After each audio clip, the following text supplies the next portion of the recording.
Nellie is approaching a picturesque field. She's carrying a package. If she doesn't manage to open it before reaching the field, she won't survive. Can you guess what's in the package?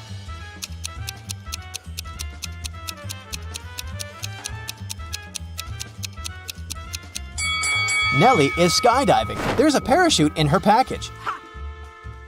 After a safe landing, Nellie decides to take a walk in a sunflower field. Can you help her spot 3 odd things about this area?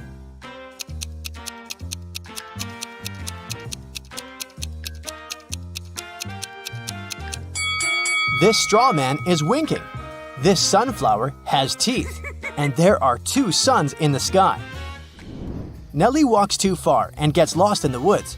She wanders around for a while and meets 4 guys sitting on one big tree. Can you help her rank them in order of foolishness?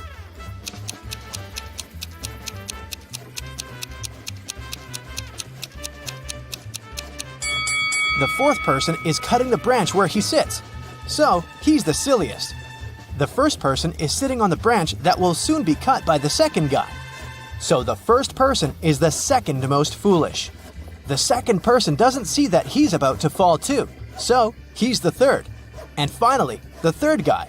He's a bad person, but definitely not a stupid one. Nellie moves on and finds a highway. 3 people offer to give her a ride to the nearest town. Can you help Nellie choose the safest driver?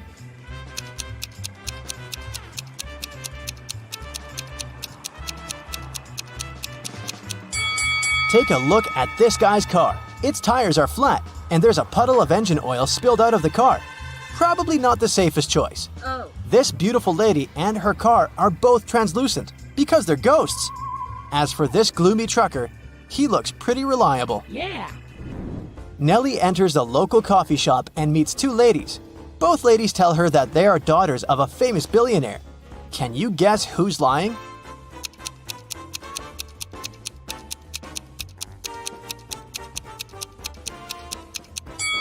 The lady on the right is a liar. The logo on her t-shirt is fake. Therefore, she's not rich. Nellie doesn't have any money to buy food. The coffee shop manager feels sorry for her and offers Nellie a free lunch. But first, she has to solve his tricky riddle. Nellie agrees. Here's the task. People have stepped on me, but not many. I never stay full for long. I have a dark side. What am I? Can you help Nellie win her free food?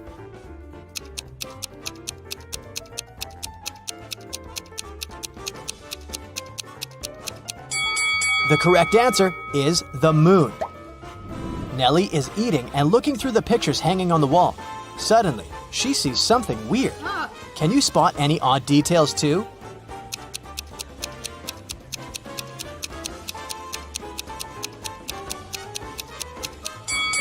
This person appears in both pictures, looking young and pretty. But the time distance between these 2 photos is 100 years. Nellie enters a flower shop and sees the owner putting bouquets in big vases. If he puts 1 bouquet per vase, he will end up with 1 extra bouquet. And if he puts 2 bouquets per vase, he will end up with 1 extra vase. How many vases and bouquets does he have?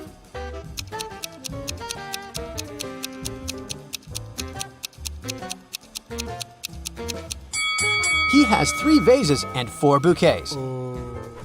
The flower shop owner offers Nellie a job. He has just received a delivery. There are 3 boxes labeled red roses, white roses, and red and white roses. Each box is labeled incorrectly.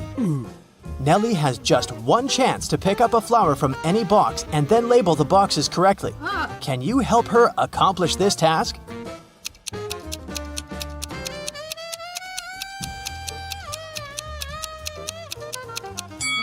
Nellie should take a flower from the box labeled as red and white roses.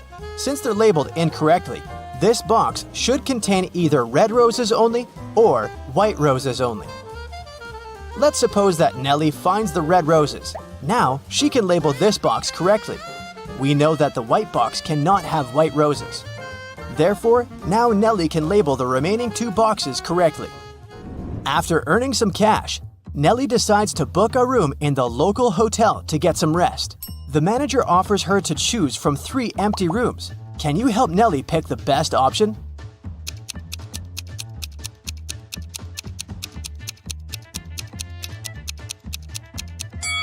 There are cracks in the window glass in the first room. Very unsafe. And there's a zombie hiding under the bed in the third room. So, Nellie should choose the second one. Nellie locks herself in the room. She opens the window and stands nearby, breathing fresh air. Suddenly, she throws something out of the window. Nellie passes out very soon after doing that. That's a mystery because she's perfectly healthy and nobody did anything to her because the door is locked. Can you find any logical explanation for what happened here?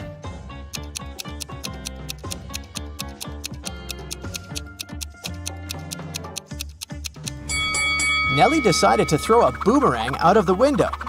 The boomerang went to the maximum distance and returned back straight to her head.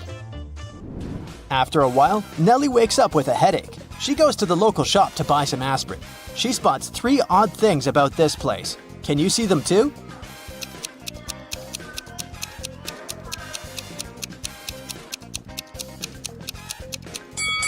There's corn on the shelf along with napkins and toilet paper. The announcement offers an 800% discount. That's too good to be true. And finally, the shopkeeper is wearing 2 pairs of glasses. Suddenly, the shopkeeper begins to yell, "Someone stole my money!" And he locks the customers inside the shop and calls the police. They arrive and question 4 suspects. Maya says, "I came here to buy water for my 12 o'clock yoga class. I'm 20 minutes late because of you." Bob says, "What's the point of stealing cash? Everyone knows that people use cards nowadays." Lily says, "This shopkeeper is a bad person. He deserved that." And Nellie replies, "Sorry, I was focusing on my own purchase. I didn't see anything suspicious." After hearing that the officers had arrested one person, can you guess who?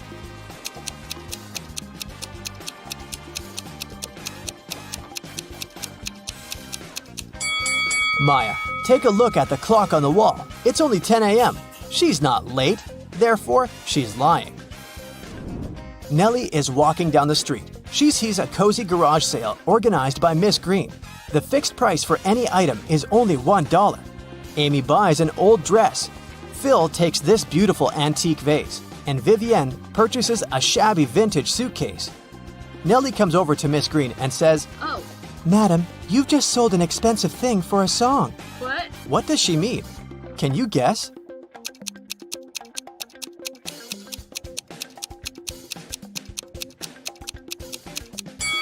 Vivian lifts this suitcase quite easily, so it's probably empty. And besides, it has holes in the bottom. Therefore, it can't be precious. This vase isn't antique. It has a sticker from a dollar store. Although this dress is dirty and torn, it has a large, expensive brooch pinned to it, so many gemstones can't cost just $1. Nellie asks Miss Green if she can use her bathroom.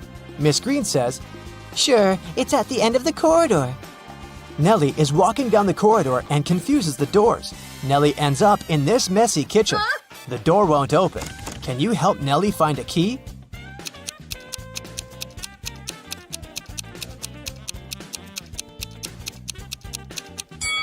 It's in the teapot.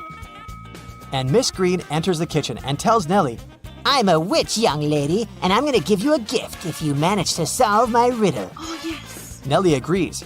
Here's the task. It starts with T, it ends with T, and it's full of tea. What is it? Can you solve this mystery?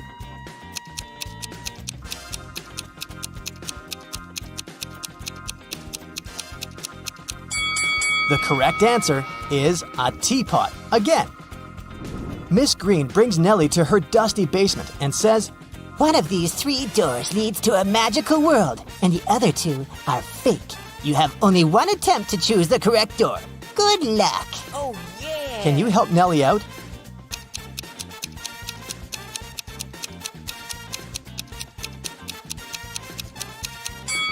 She should choose the 3rd door. Take a look at the floor. Dusty footprints lead to the 3rd door only, which means that doors 1 and 2 are fake. Nellie opens the 3rd door and enters an enchanted forest. There are 4 ways to cross it, but all 4 passages are pretty dangerous. A hungry dragon is waiting for her on the first route.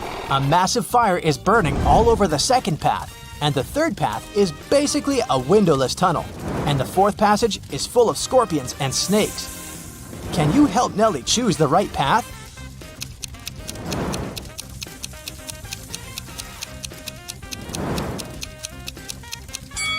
She should pick the third way. The tunnel doesn't have windows, but who said it doesn't have an exit? Nellie walks the tunnel and finds herself in a beautiful castle. The guard says, "This castle is yours if you manage to crack my riddle. I can fill a room, but I take up no space. What am I?" Can you help Nellie win the castle?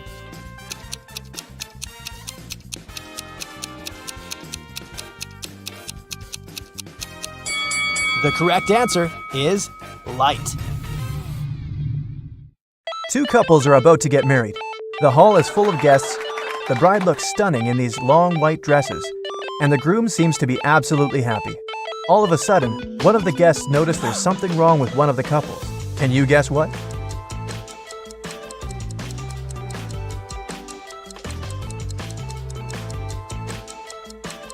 Mary and Alex have no reflections at all. Look at this decorated mirror behind them. They must be vampires. I wonder how Mary did her makeup. Samantha and Julie wanted to have a peaceful Sunday afternoon. They decided to have a hot air balloon ride and headed to the park. The instructor offered them to choose which one they wanted to ride, a blue one, a green one, or a yellow one. Samantha loves the blue one. No surprise, look at her clothes. And Julie wants to go for the green one. Which girl isn't very attentive?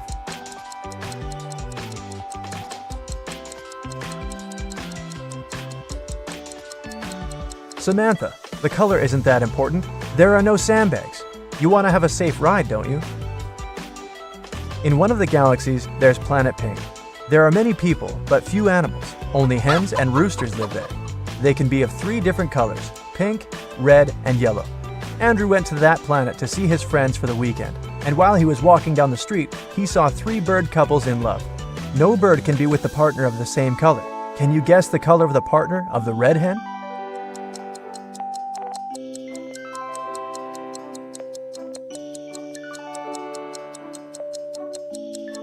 It's the yellow rooster. The red hen can't go out with the red one, and the pink rooster, as you see, is madly in love with the yellow hen. Emily's aunt has bought a bottle of perfume for her niece's birthday. Sadly, she couldn't keep it because Helga, her sister, is terribly allergic to perfumes. Emily brought it back to her aunt, who bought it for $65. The old lady sold it to someone for $80. Then, suddenly, she remembered she had another niece, so she got it back for $70. Sally, the forgotten niece, turned out to be allergic too, so the auntie had to sell it again for $60. Did she make any profit?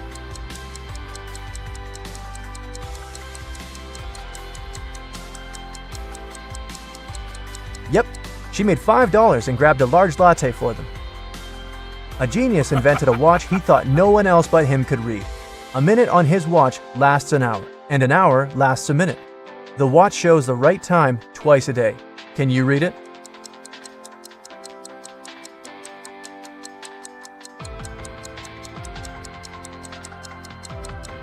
It's 5:30, just like it is. The genius changed the hand, placing the hour hand instead of the minute hand, and vice versa.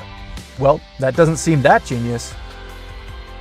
Somebody was stealing important documents from the office. The guards didn't see anyone, neither did the secretary. The boss decides to install the security cameras to find out who was doing it. They checked the footage carefully and found out who it was. Can you guess?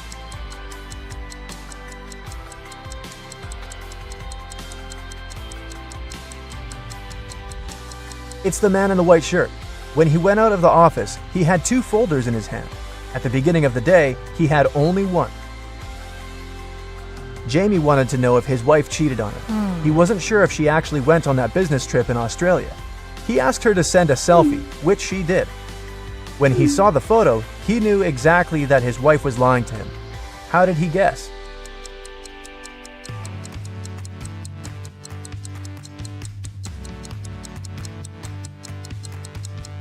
Well, it's January in Canada, and the streets are full of snow. How come there's snow in Australia? It's supposed to be summer there. Everybody knows that an old witch lives in this spooky old house. Nobody really wants to meet her. Mary is in this house right now, but she seems to be alone. How come?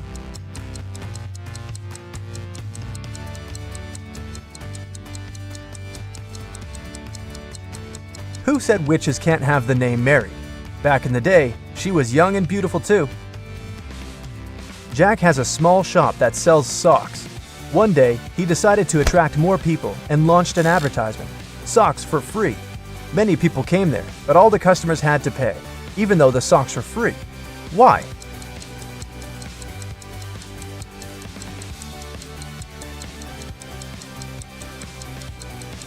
Jack would only give the left sock to his customers.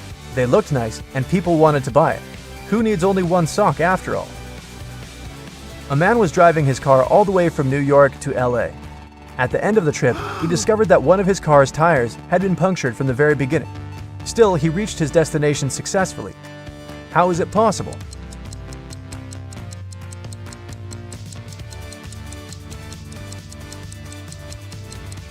The punctured tire was a spare one.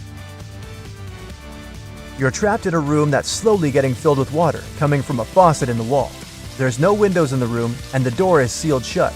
You have a mop and a big bucket. So how are you going to get yourself out of this one?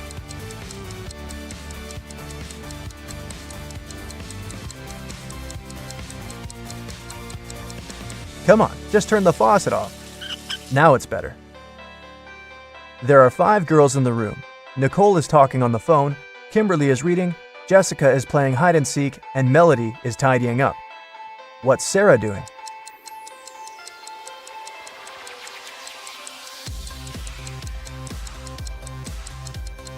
Sarah is playing hide and seek with Jessica.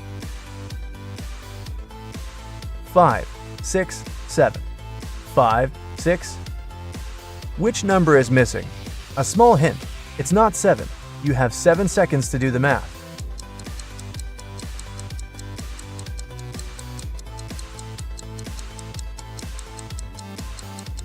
Number 8 is missing. The subsequent number of 567 is 568. Sally works as a barista. This morning, she dropped a cup full of coffee. Luckily, her white shirt wasn't stained, but it took a while to clean up the mess. How come?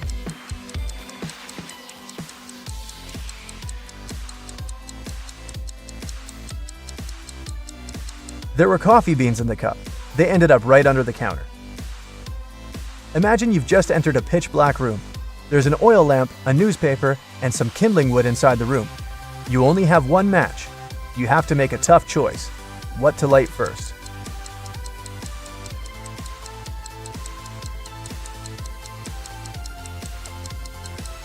The oil lamp is definitely a good choice, but it's still incorrect. First of all, you'll need to light the match. After the bank had been robbed, the police found the money in the park among cacti. After the police officers arrested all the suspects, they almost immediately figured out who the bank robber was. Can you do the same?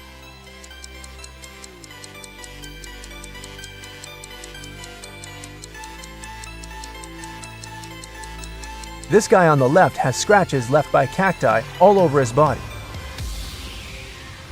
There are 6 glasses in a row on the table. The first 3 are filled with orange juice, and the other 3 are empty. Your task is to make full and empty glasses alternate by moving just one glass. How can you do it?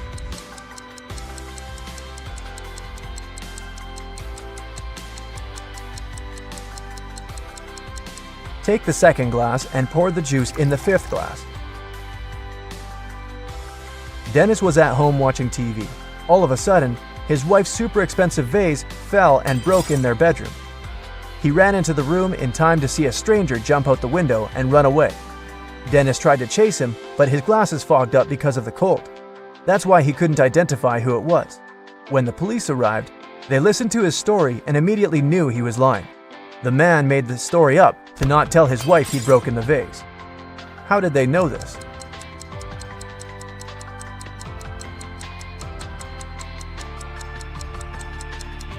Anyone who wears glasses know they don't fog up when you go from a warm room to the cold outdoors. It's the other way around. Adam Nixon, who didn't really like modern art, rushed into the city gallery and caused millions of dollars worth of damage to several paintings. Yet the manager of the gallery thanked Mr. Nixon for his actions. How come?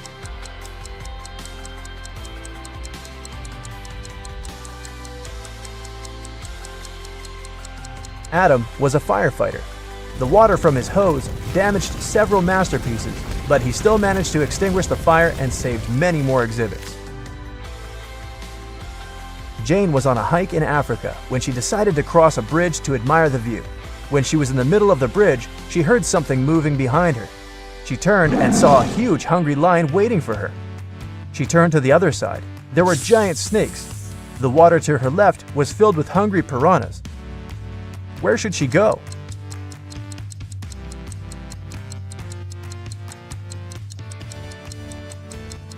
She should jump into the lake. Piranhas don't live in lakes, especially in Africa. They live in South America. Look closer. These are just some harmless fish.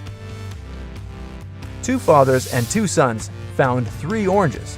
When they shared them, everyone got a whole orange. How come?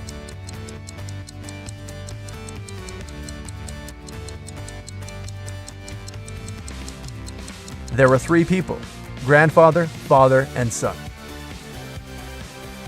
Once upon a time in a spooky forest, there were 7 trolls who were all brothers. They were all born 3 years apart. The youngest troll is 100 years old now. How old is the oldest brother?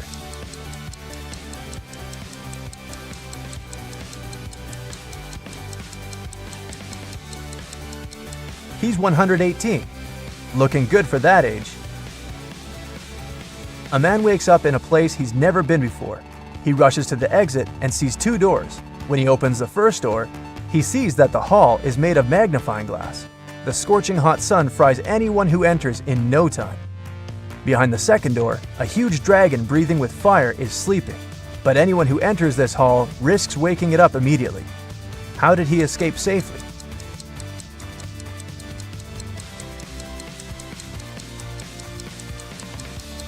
He needed to wait for dusk. There's no sun, and he can easily get out of that place. Robert went on a business trip but returned home a day earlier. He found his wife in the bedroom, reading. Do you think she's lying to him?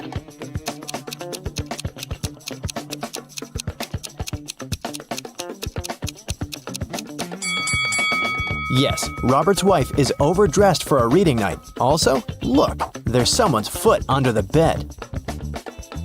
Now your task will be to decide which person of the 2 is in the wrong. Ready? Here's the first one. Quinn and Eliza can't swim. This summer, they both decided to learn how to do it finally. Quinn went to the river near her house. Eliza went to the lake with her friends. They both jumped into the water alone. Who's in greater danger?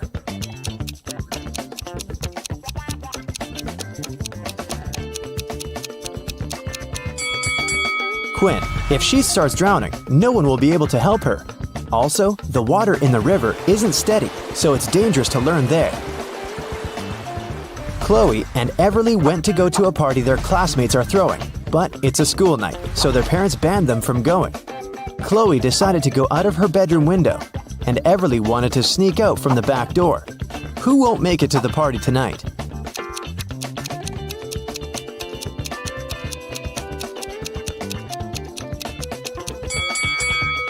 Everly, most probably. Chloe is acting quite risky, but she might manage the trip. But Everly's mom is right there around the corner, reading. She'll definitely see her daughter trying to sneak out. Hazley and Annabelle plan to go to the movies with their friends tonight. Meanwhile, they're enjoying a hot summer day. Who is not going to make it to the movies?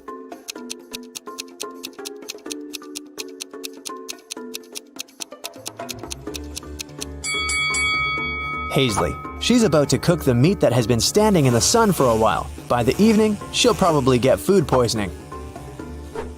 Liberty and Cleo went on vacation to Greece. Now they're about to jump off a cliff. Who's in danger?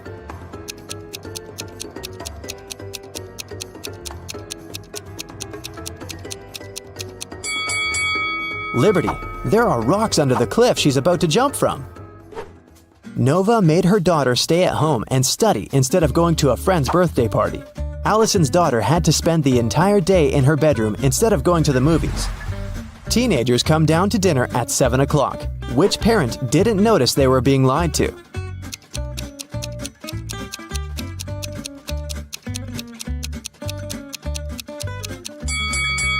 Nova. It's raining and her daughter has wet hair. It means she was outside and not sitting in her bedroom. Beth and Kylie are having fun outside during their winter break. Beth is learning how to skate on the lake, and Kylie is skiing in the forest. Who is not smart?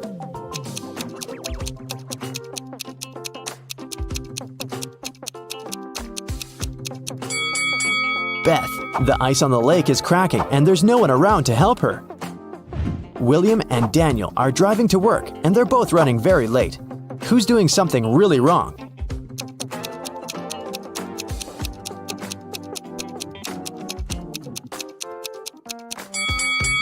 Daniel. He's driving way over the speed limit in the neighborhood. All the money from the city bank was taken in the middle of the day without anybody noticing. The room where it was stored was found completely empty, not counting a signature note saying 7718. The police arrested 3 most known criminals in the city, Bill, Dove, and Alex. The problem was that they didn't know which one was the robber because they didn't find any fingerprints. What's your call, detective?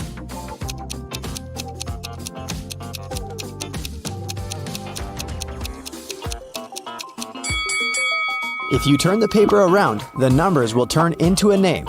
Bill. He must be the robber this time.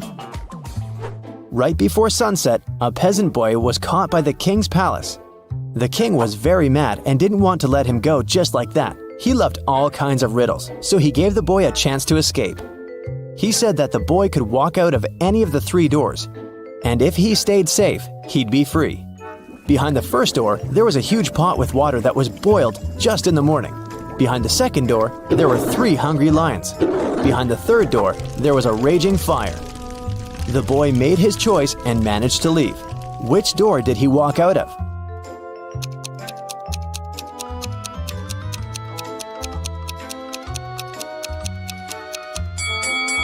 He walked out of the first door. If the water was boiled in the morning, by sunset, it would already be barely warm. Mrs. Quinn, a mother of 4, went to work. She left a $50 bill on the kitchen table for her oldest daughter, Katie, to go shopping. Later that day, Katie told her that she couldn't find it. Mrs. Quinn told her to look for it, and Katie asked each one of her siblings. Serena texted, "The money was there, but I didn't touch it." Hannah texted, "I put it under some plates so that it doesn't fly away." Della texted, "There was a pile of yesterday's junk mail. I threw it away. Maybe the money was there." Who took the money?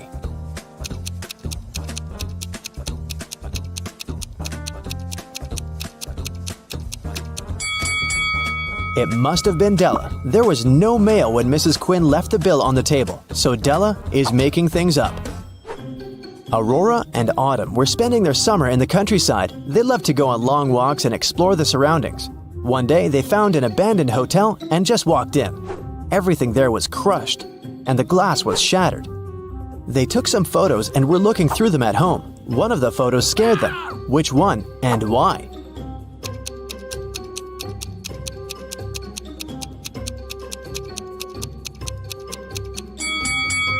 Probably this one. Look, there's a mirror, and they're not reflected in it. Amelia and Dakota are sisters. Their grandmother gave Amelia a bracelet, but they both loved it. So, Dakota often steals the bracelet from her. Once, Amelia came home and noticed that the bracelet was gone. She knocked on her sister's door. Dakota opened the door but noticed that it was her sister and shut it. A bit later, Amelia broke into the room and started searching for the bracelet, but she didn't find it anywhere. On her way out, she remembered something and managed to find her bracelet. Where was it?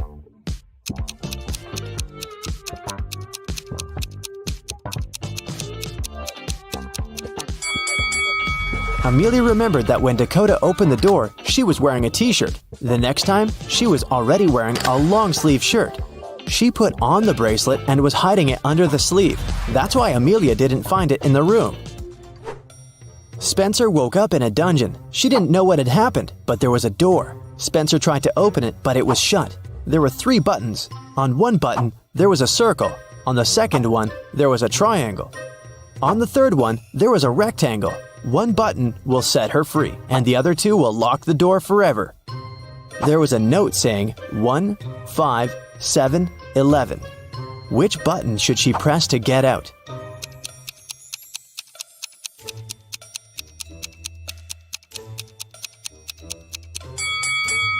You might have noticed that there's a clock right above the door, and it's there for a reason. If you draw lines connecting 1, 5, 7, and 11, you will get the shape of a rectangle. So Spencer should press the button with a rectangle on it. Lucas, the heir of a rich gentleman, visited his cousin, Kai, for a cup of tea. They were talking about water polo when suddenly Lucas couldn't breathe anymore. Kai called the doctor, who said that Lucas had been poisoned. Both men were drinking the exact same tea. How did Kai manage to poison his cousin?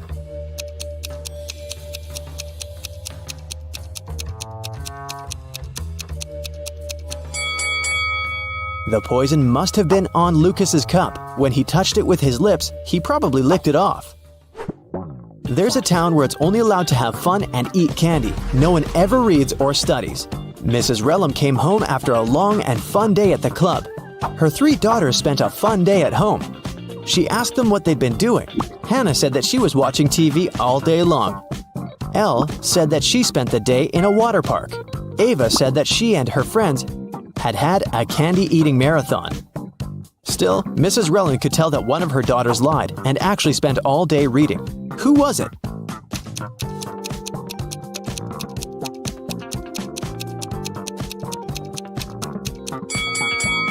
It was Hannah. Take a closer look at the books on her table. Most of them have perfect spines, but this one has a bent spine, so Hannah was reading it. The woman called the police and reported that she'd been robbed. Here's a recording of what she said. I went to the ladies' room to fix my makeup because I was on a date. Suddenly, someone approached me from behind and hit me on the head with something heavy. I blacked out, and it took me several minutes to come. I'm still feeling dizzy. I don't know what the person looked like. I didn't see anything. I was reapplying my lipstick. The police refused to fill in the report and sent her home. Why?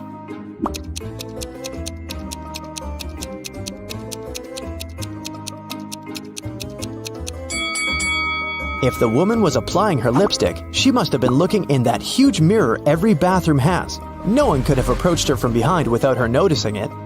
She probably just lied and made up the whole story. An iced tea cafe owner reported that someone had stolen all the money when he had left for 2 minutes. The police interrogated 3 customers. Tatum, a teenager, said that she'd been listening to music and minding her own business. Charles, a middle-aged man, said that he'd just arrived a couple of minutes ago and hadn't seen anything. Skylar, a doctor, said that she had been focusing on her book and her drink and had seen nothing.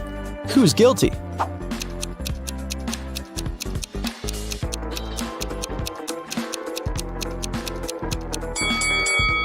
Charles said that he'd just arrived, but look, the ice in his drink has melted. He definitely has been there for a while, not just a couple of minutes. All right, you super sleuth. In this detective challenge, there are 3 levels. Each next riddle is trickier than the previous one. Aha! To get to the end and find out your results, you'll need to concentrate hard and use all your detective skills. Level 1. Anthony lives in the south of town, 20 minutes away from college. Mark's house is in the north and a bit closer, just 10 minutes away. Their lectures start at the same time, and the guys always meet in the park on the way to their classes. Who's usually further from the college building when it happens?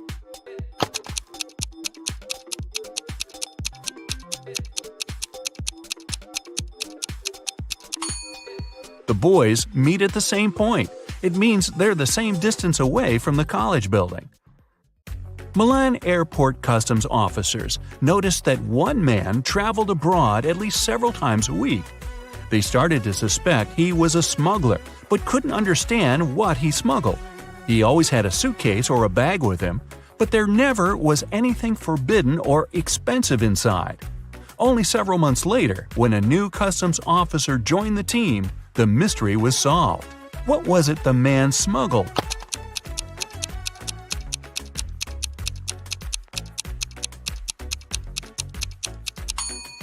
He smuggled designer suitcases and bags. Detective Dan Carlos was following a criminal who had stolen his watch. This person, Dan didn't see whether it was a man or a woman, ran for a hospital building and disappeared inside. When the detective rushed through the doors, he saw two doctors examining their patients. One of them had to be the criminal he was looking for. But which one?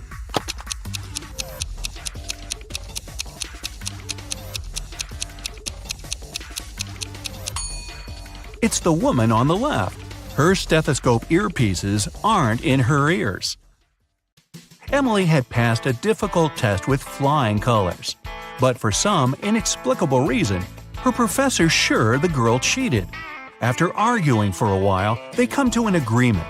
If Emily solves one riddle her teacher will give her, she'll get to keep her high mark. On the piece of paper the professor hands her, there's just one word: house. The girl doesn't need much time to figure out the answer. What is it?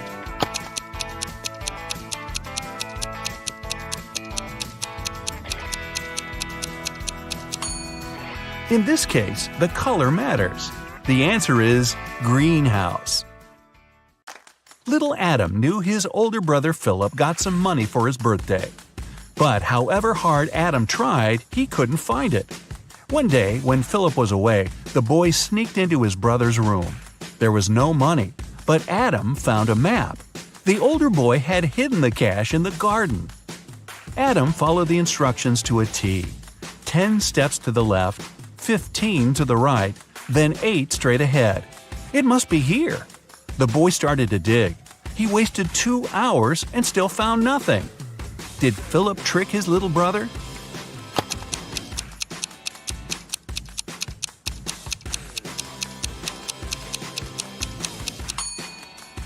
Adam's steps were much smaller than his brother's. That's why he was digging in the wrong place.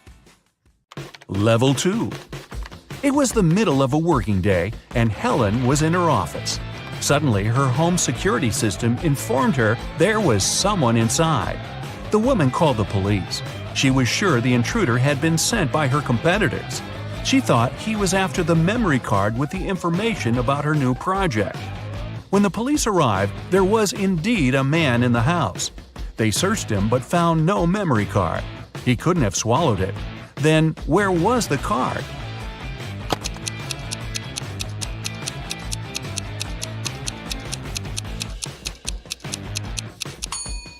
When the police got him, the man secretly slipped the memory card into one officer's pocket. After being searched, the criminal retrieved the card. The manager of a ski resort has gone missing. The police suspect 3 people that are staying at the hotel. Unfortunately, no one can find any of these people. They're probably on the slopes skiing. The police officers have no time to waste and decide to examine their rooms. Look at the suspect's stuff and say who is behind the disappearance of the manager.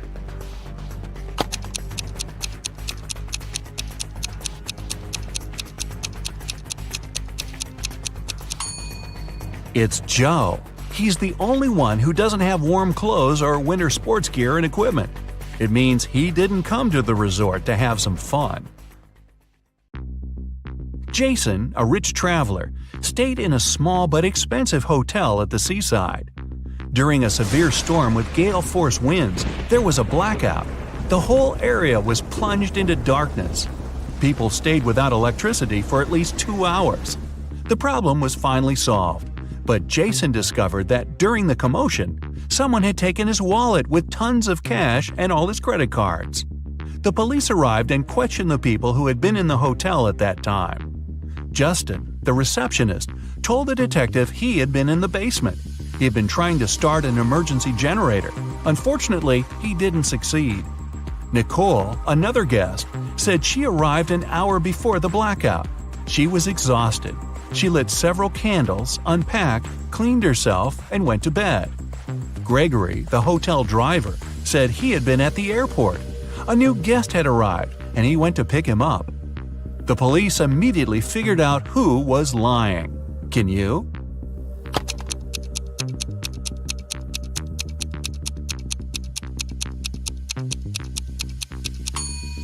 The blackout was caused by a bad storm, and planes don't fly in such windy weather. Then how could someone arrive by airplane? Gregory lied. In the 22nd century, robots live among people, and it's nothing out of the ordinary. But sometimes, they resemble people so much it makes detective work way harder. Like this time. Eric Blank, an experienced police officer, has to figure out which of the 3 suspects is guilty of identity theft. He knows for sure the culprit is a robot. But who isn't human?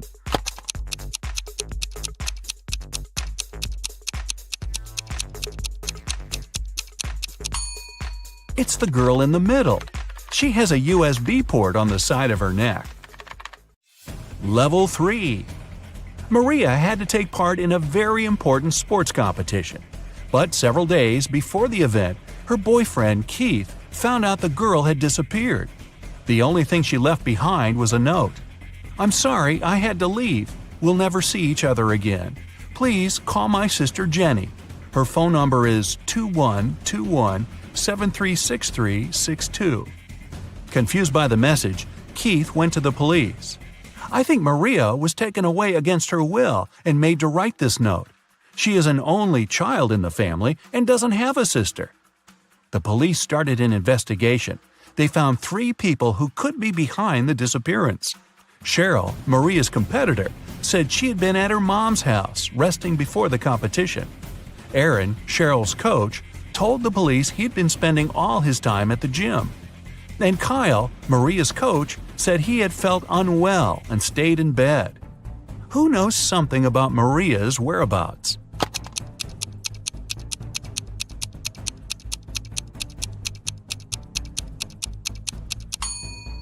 In her note, the girl didn't write a phone number.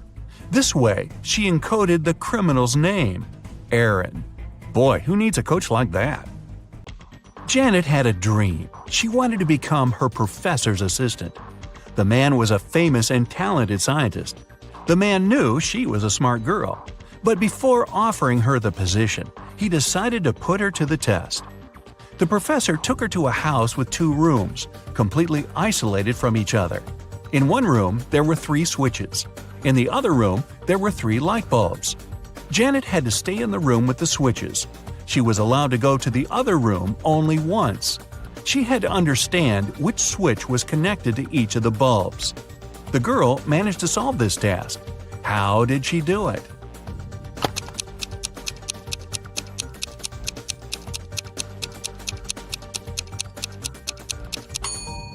She turned on the first switch and waited for a minute.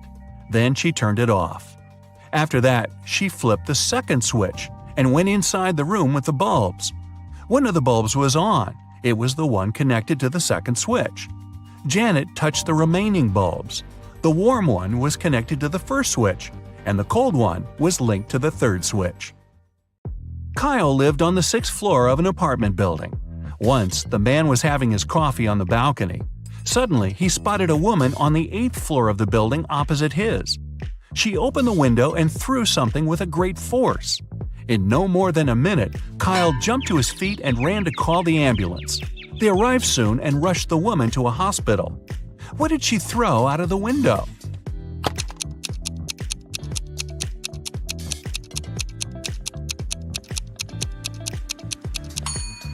It was a boomerang. Hey, I didn't say all these people were smart. Do you feel like cracking another rebus puzzle, this time a more difficult one? Take a look at this. What does it mean?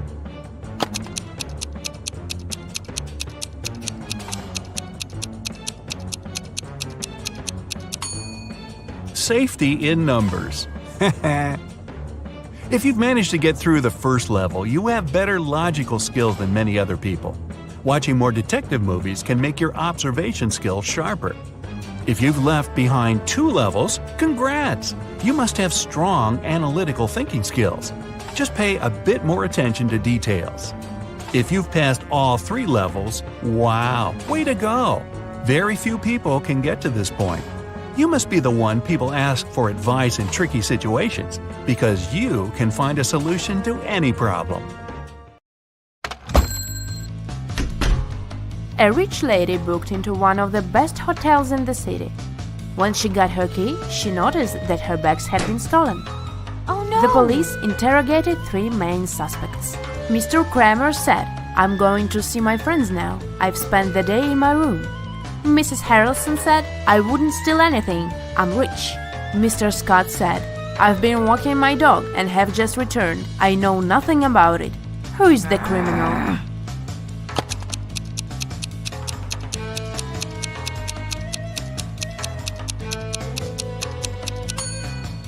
Have you noticed the sign, "No pets allowed," on the hotel door?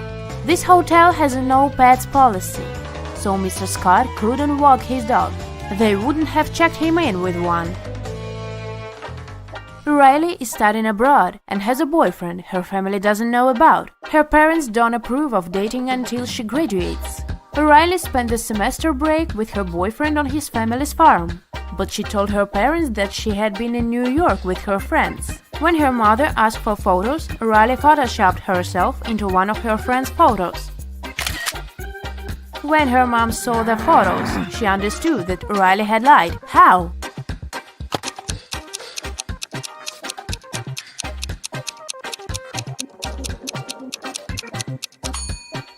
Look, Riley is the only person in the photo who doesn't have a reflection in the mirror behind. This is what gave her away. Mrs. Brown is the owner of an apartment building with a no-pet policy. Not even fish are allowed. One night she hears a dog barking on the floor above her apartment. The next day she inspects 2 apartments upstairs. In which apartment does the dog live?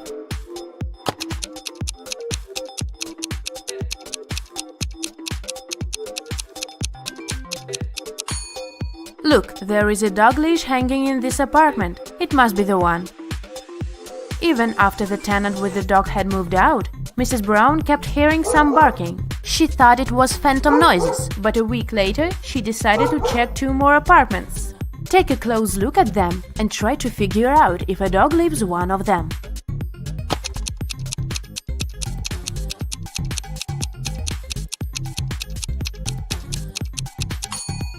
Yes, a dog lives in this apartment. Look, there is a dog hair all over the bed. Jane came home from school, looking forward to eating her favorite waffles she had prepared in this morning. Unfortunately, someone had eaten half of them. Furious, she questioned 2 people in the house, her friend and her dad. Both of them were sitting at the kitchen table. Both denied having touched her food. Who lied?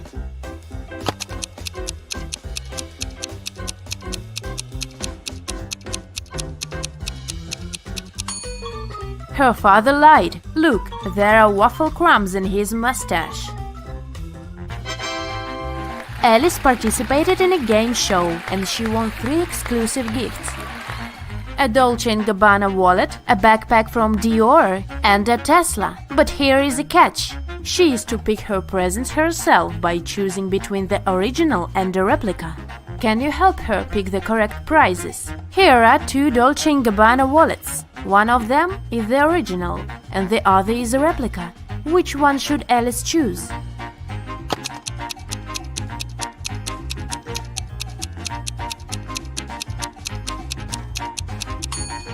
This one, it has the correct logo, so it must be the original.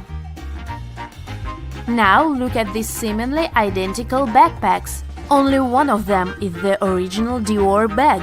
Which one?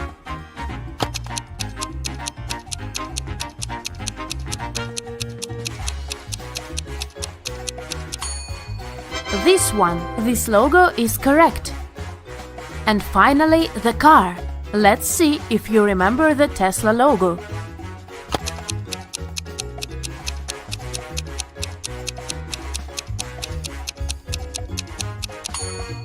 Yes, this is the one. Great job! Daniela graduated from FBA Academy and applied for a job at several secret agencies. She got an acceptance letter from one of them, but it didn't contain any instructions. In the end, there was a number. She tried to call it, but it turned out it didn't exist. Take a look at the acceptance letter. Can you help Daniela figure it out?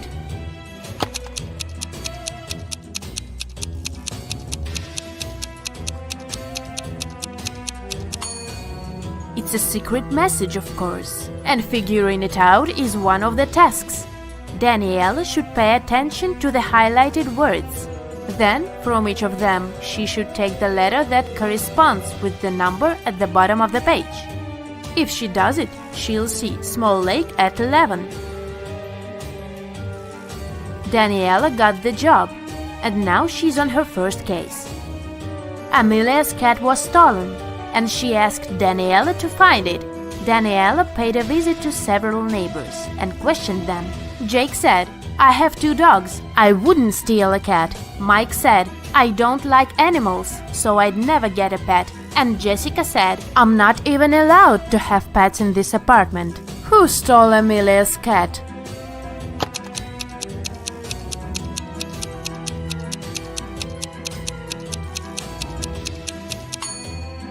Have you noticed a cat house in Mike's apartment? Why does he have it if he doesn't like pets? He must be the catnapper. Another day, another crime.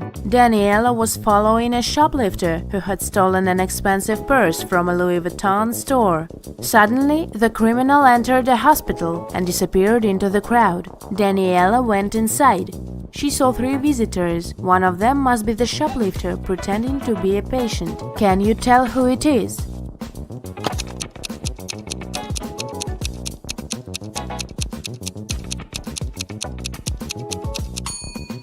It must be this woman. That young woman is pregnant, and this one is wearing high heels, so she wouldn't have been able to run fast. On Monday morning, a big sum of money went missing from the accountant's safe, and Daniela arrived to investigate. She had 3 suspects. John said, "I was in my office all morning because I needed to do some urgent work." Elizabeth said, "I was drinking my morning coffee in the cafeteria and answering emails." And Julia said, "I was in my office finishing some tasks I didn't have time to do yesterday." Who should be Daniela's main suspect?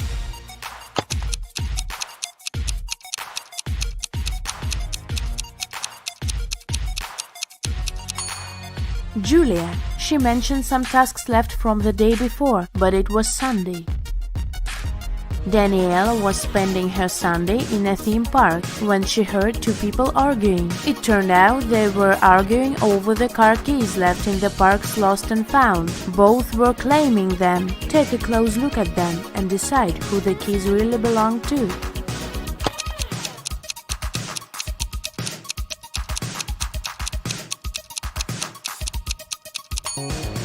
The guy is blind, so the car keys must belong to this woman.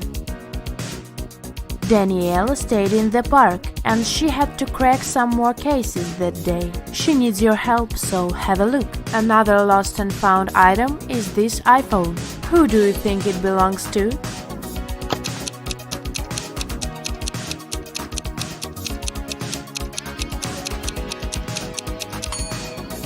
This girl's phone is in her pocket, so the iPhone most likely belongs to the other woman.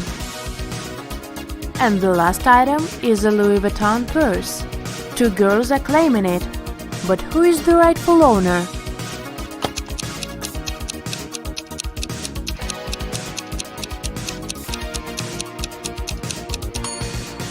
Look, the purse has a keychain with the name Ella. It's the name of the girl on the right.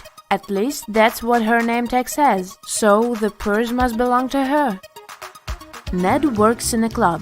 His job is to check people's ID cards and not to let any suspicious people in. Take a look at these IDs and figure out who isn't supposed to enter the club. So here's the first one. What would you say about this man?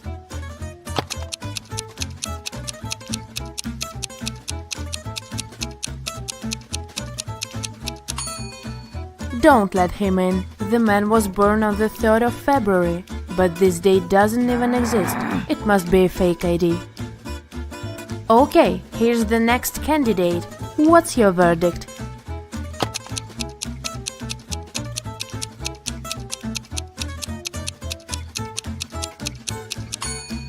He seems fine. He can come in. Okay, here's the next guest. In or out? What do you think?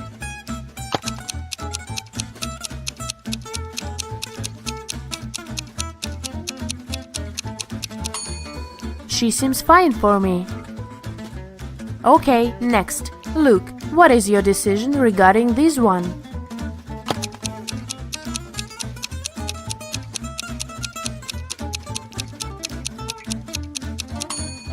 Look, in the picture, the woman has a birthmark on her cheek, but in reality, she doesn't have any. That's suspicious. Don't let her in.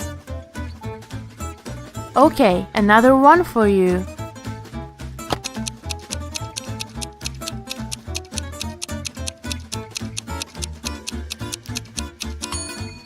Look, the city isn't specified here. It just says Nevada. It's not what other IDs look like. So this one must be fake. I wouldn't let her in.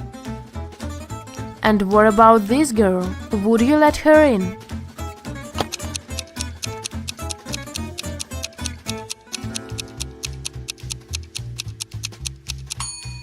She seems alright. Green light. The owner of an ice cream parlor filed a theft report. Someone stole all the money from the register. He was only gone for like 2 minutes. Detective Callum showed up 20 minutes later. There were 3 people inside. Ainsley said she had been talking on the phone with her friend. She hadn't seen anything. Red said he just arrived a couple of minutes ago. Joshua said he wasn't really paying attention. He didn't notice anything. So, can you figure out who's lying? Who stole the money?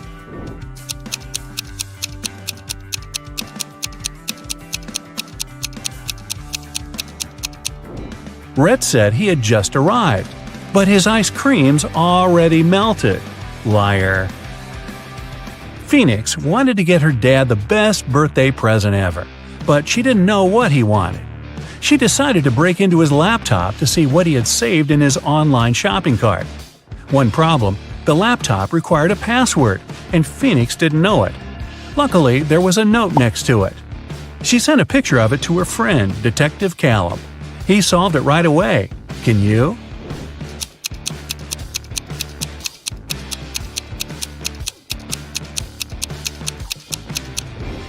The note doesn't make sense because it's upside down. Flip it over and you'll see a sequence of numbers 88, 89, 90, 91. The numbers before it are 86 and 87. So the password is 8687. Detective Callum traveled to a small neighboring city where young women were being kidnapped every day. 4 had already gone missing. They all lived on the same street. Their names were Ava, Bella, Celeste, and Daphne. There were only 3 women left on the street: Ava, Riley, and Georgia. Callum had to act fast. Who would be the next target?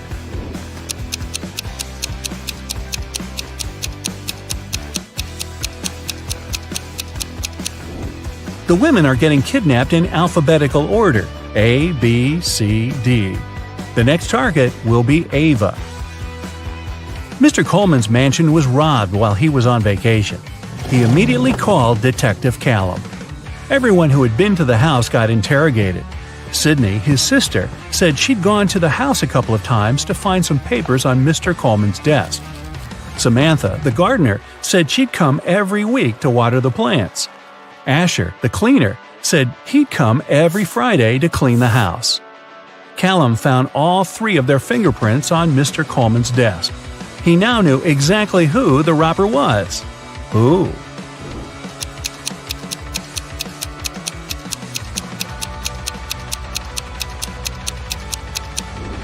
It was Samantha, the gardener. Sydney and Asher had a reason to touch the desk, but Samantha wasn't even supposed to be in Mr. Coleman's office. There aren't any plants in there.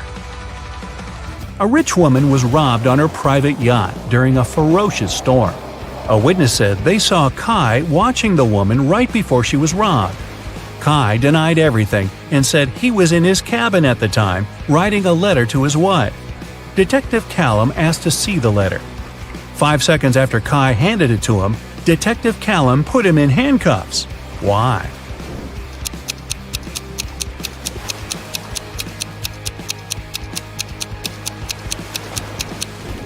Kai said he wrote the letter during the storm.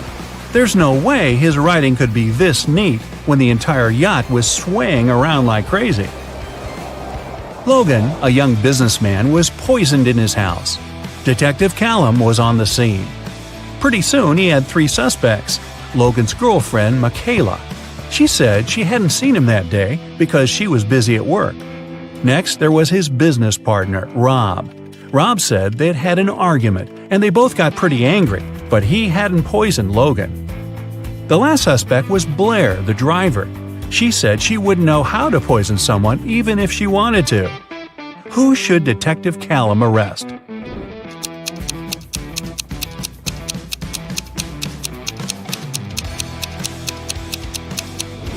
Look, there's fresh lipstick on Logan's shirt. It matches Michaela's. But she said she hadn't seen him that day. Suspicious. Eloise found her friend Fleur poisoned in her room. She called Callum and told him she was walking past Fleur's house and noticed her light was on. She texted her, but Fleur didn't respond. She got really worried, so she broke a window, climbed in, and found her on the floor. But Detective Callum didn't believe her. He immediately arrested her for poisoning her friend. Why?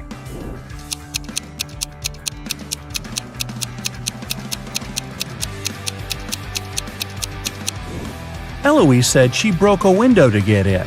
If that was true, the broken glass should be inside the room, but it wasn't. Eloise had to cover her tracks, so she broke the glass later from the inside. A college student was robbed during a flag presentation. Detective Callum arrived to investigate the case and interrogated several suspects. Kennedy said that she was in the bathroom at the time. Gavin said he'd noticed that the Japanese flag was hanging upside down, so he'd gone over to fix it. Eleanor said that the student who was robbed was her best friend. She would never do that. Who's guilty?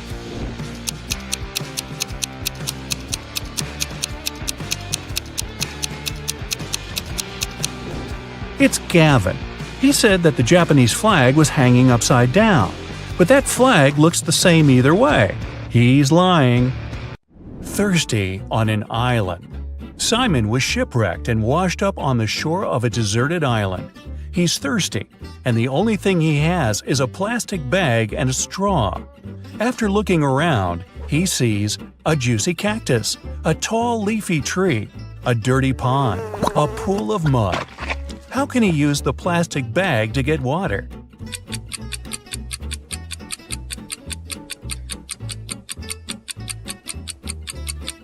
He can't use the cactus. It can be toxic, and without a sharp tool to reach the pulp, the plastic bag is useless.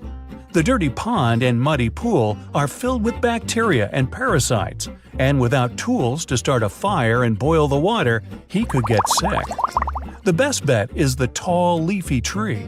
He simply needs to tie the bag on the edge of a branch and pierce it slightly with a stick. The tree will produce drinkable water through transpiration. Well, that's clever. Where's the waiter? Adam is the head waiter at a one-story steakhouse. On the busiest night of the week, he vanished, and the owner called the police to file a missing persons report. Detectives talked to the last 3 people who saw him. A trainee server said she only saw him when he got to work and parked his bicycle. The chef said he saw the waiter in the kitchen when he came to get a glass of orange juice. The cook said he last saw the waiter going upstairs. After the statements, the police arrested the cook. Why?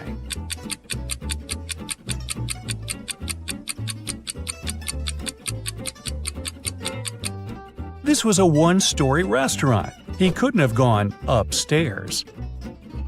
Spilling the tea.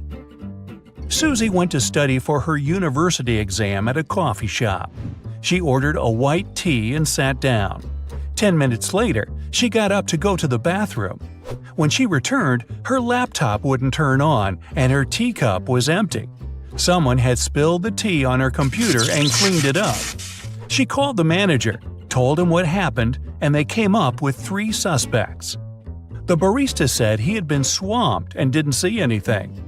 The supervisor said he was sorry that the milky tea spilled on the computer, and he could see if insurance would cover the cost.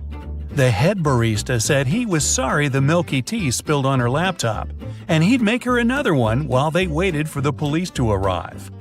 Immediately, the store manager knew who did it.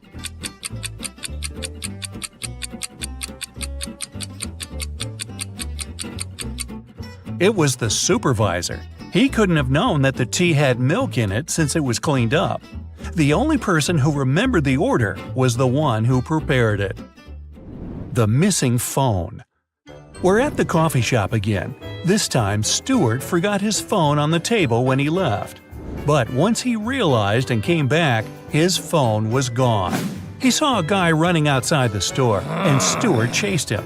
When he caught him, Stuart said, "I've lost my device. Did you take it by accident?" The man replied, "I have no idea where your phone is, sir. I was just grabbing coffee."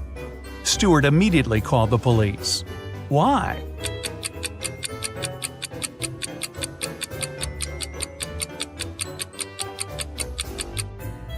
Stuart told him he lost his device. That could have been anything from a smartwatch to a camera or something else. The guy couldn't have known it was a phone unless he took it. Where did the baker go?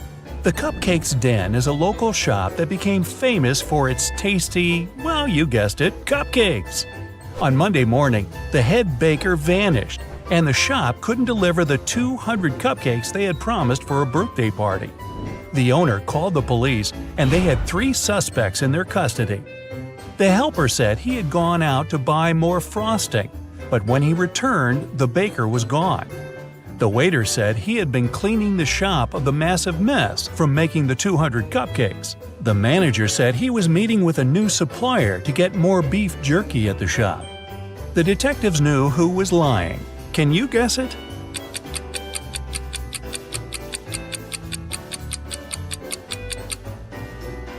It's the manager. Who needs beef jerky at a cupcake shop? Get the last question right. Adam was taking part in a Brain Teaser TV game show, and he had one last question to answer before winning $50,000. He was tired and decided to call his best friend Luke to help him. The host asked, "If you could rearrange the order of the letters in this word, ACIPCIF, what does it show? A country, a city, a large mountain, or an ocean?" Luke answered correctly. Can you?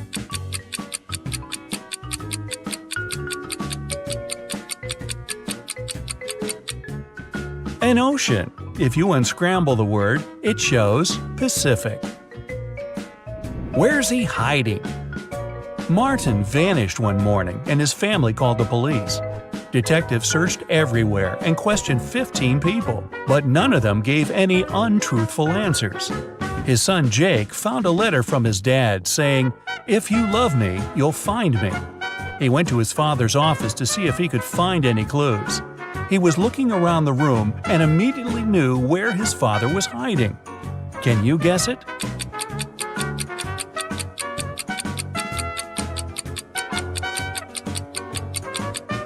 On the wall, there's a picture frame with his dad's cabin, and it's got a hand-drawn circle on it. He must be there. Lost in an underwater cave. Sarah just got her certificate as a cave diver. She decided to spend her afternoon exploring some dangerous underwater ocean caves. While turning left and right, she got lost. She didn't have enough time to look for her way back and continued swimming further. That was when she came across 3 openings.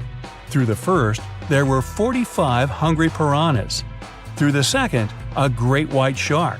And through the last one, a giant box jellyfish. Which is the safest path?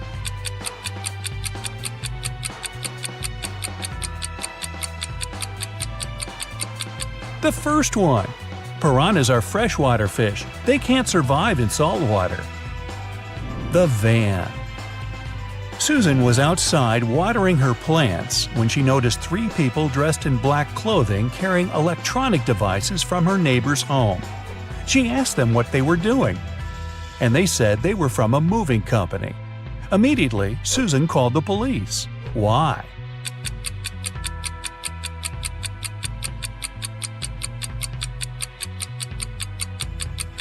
There were no license plates on the van, and movers don't only carry electronic equipment, but all sorts of stuff. The prison escape. One morning, Detective Smith was called into a maximum security prison to discover how 3 men had managed to escape from their cells.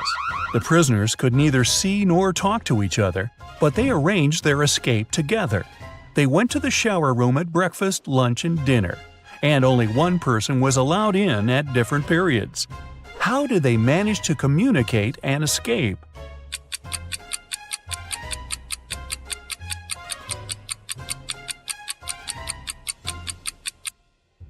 They wrote messages to each other on the bathroom mirrors, used steam to read them, and planned their escape together. The villa disappearance.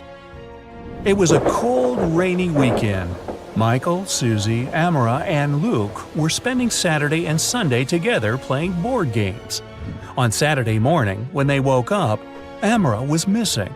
They looked everywhere for her but couldn't find her. That was when Luke called the police. Detectives examined the room and asked everybody what they were doing at 4 a.m. Luke said he couldn't sleep, so he went downstairs to the gaming room to play some online games. Michael said he couldn't sleep either, so he went outside to look at the stars. Susie said she followed Michael outside to get some fresh air. That was when the detectives figured out who was lying.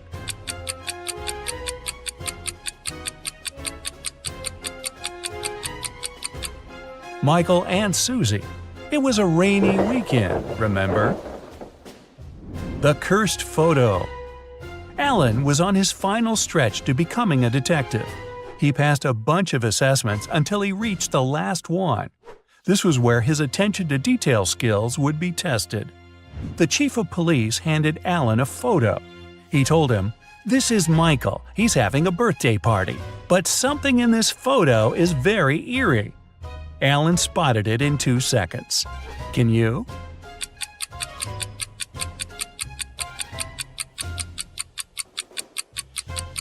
There's a hand inside the blue balloon.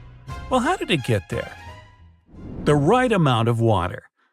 Peter was the best problem solver in his class. One day, his chemistry teacher called him up to test his intelligence and inspire his peers. He gave Peter 3 glass jugs. None of them had any measuring markings on them, but just a label showing their maximum capacity. The first jug was filled with water up to the top, and the label read 8 liters. The second was empty, and its label showed 5 liters. The third was also empty, with a maximum capacity of 3 liters. The teacher told Peter to arrange the liquid so that only 2 liters remained in one glass jug without using any measuring tools. Peter figured out how to do it in 4 seconds.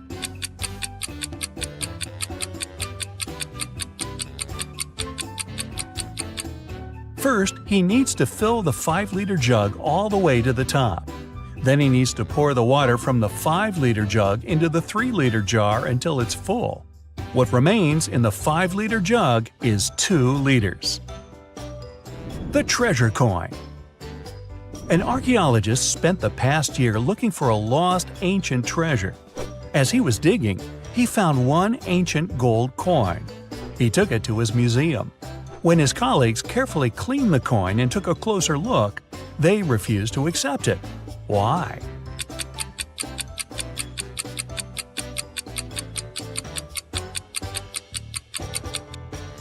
It reads 100 BCE on the back.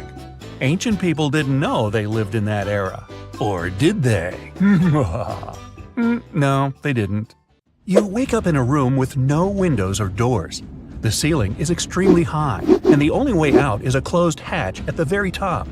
Suddenly, the room starts filling with water. You've checked everywhere. There's no way to turn it off. You know that help is on the way, but they won't be here for at least 5 minutes. You're pretty sure the entire room will be flooded in 2. You definitely can't hold your breath for that long. You look around and find 3 objects: a straw, some rope, and a bucket. Only one of them can actually save you in this situation. Which one should you choose, and how's it going to help?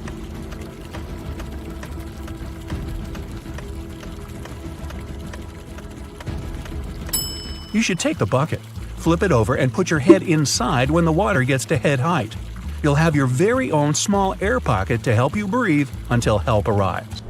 Uh-oh, you're in a building that just caught on fire. You need to escape, but the fire just keeps spreading and spreading. You're feeling dizzy, and the smoke is making it hard to see. And the heat? It's insane. Suddenly, you see 3 paths that lead outside, but it's not going to be so simple. There's no fire near the first exit, but it's on the opposite side of the burning room. The second exit is right in front of you, but the upper part is completely covered in flames. The final exit is through the kitchen. There's shattered glass everywhere, but the flames are barely touching it, and the door is wide open. Which exit should you take?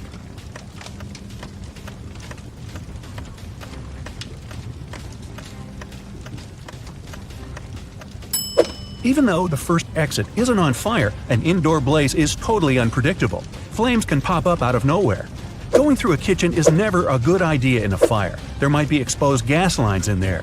Your best bet is to go for the closest path and crawl your way to safety. Well, you're stranded in the middle of a desert and are in desperate need of water. You crawl along, trying to find any source to hydrate yourself. As nighttime rolls around, the wind gets stronger and it starts to get cold. You sit down next to a tree. How are you going to find water in the middle of a desert?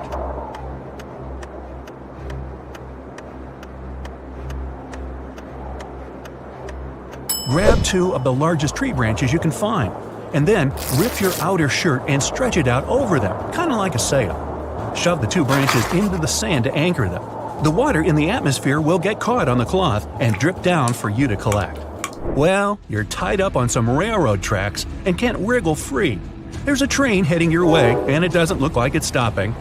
Oh well, if you stretch your arms out, you can just reach a lighter, a small pocket razor, and a can of oil. Which can you use to escape?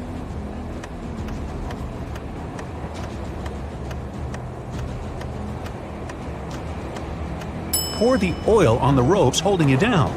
It'll act as a lubricant, and you'll be able to wriggle free. Taylor finished another awesome ice fishing session. He packed up his gear and walked back home with his dinner. Halfway back to the car, he realized he was being followed by a hungry cougar. It started chasing him. Taylor was so close to his car, but the cougar was gaining on him. What should he do?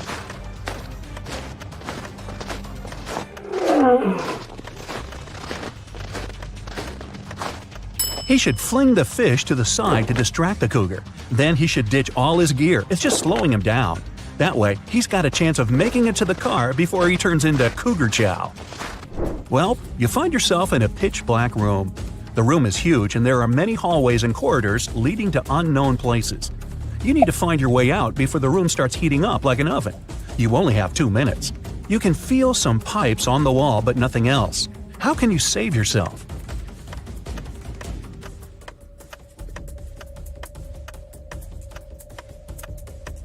When the pipes start heating up, they'll probably turn red. It'll already be super hot by then, but you'll have just enough time to figure out the layout of the room and find a way to escape. Angela decided to go for a nice walk in the forest.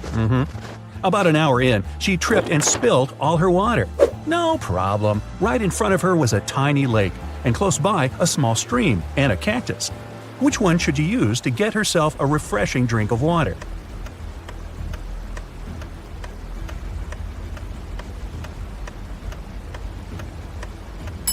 She should head for the stream. That lake isn't moving. That means it probably has bacteria living in it. And a single cactus won't have enough water to quench your thirst. Even though the stream is pretty small, moving water is almost always the safest option. What are those things? Ah, paw prints. Those are bear tracks heading to the forest, a wolf print coming out of the forest, and some elk prints heading toward a lake. Well, what's the best place to go if you're not into the whole being eaten thing? Think fast.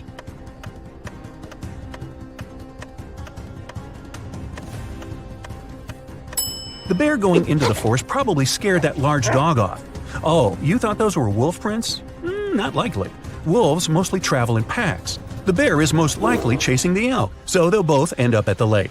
That means the forest's safe for now. You're stuck in a well in a small village, and the water's already up to your knees. There's a rope leading to the mouth of the well, but it's definitely not strong enough to hold you. You look around and find a bucket, some clothing, and a lighter. How do you escape?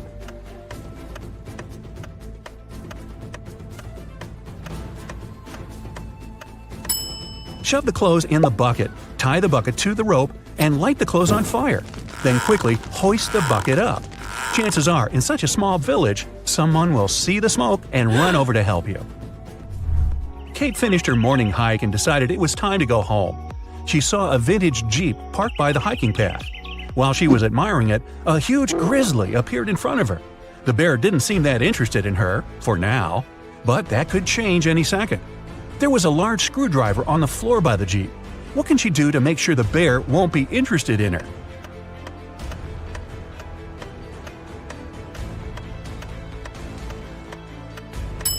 She can puncture the gas tank with the screwdriver and douse herself in gasoline. That way, the bear wouldn't be so interested in her scent. Eric was out camping and he needed some light to see in the dark. He reached into his tent, but his flashlight wasn't working for some reason, and his phone only had 10% battery. He looked around and saw a bottle of water, an empty sandwich bag, his hiking boots, and a pillow. What can he do to make more light?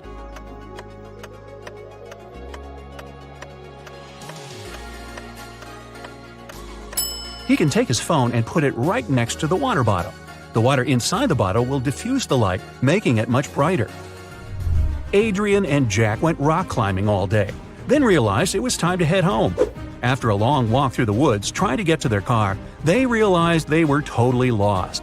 They'd never been in these woods before. They didn't have a clue what to do.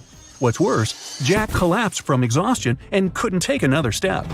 Adrian tried to lift him up, but Jack was too heavy. Night was approaching. He tried to call for help, but neither phone had any signal. His only choice was to venture out and seek help. He checked both gear bags and found a small pick hammer, some ropes, some sturdy locks, and a harness. What should he do?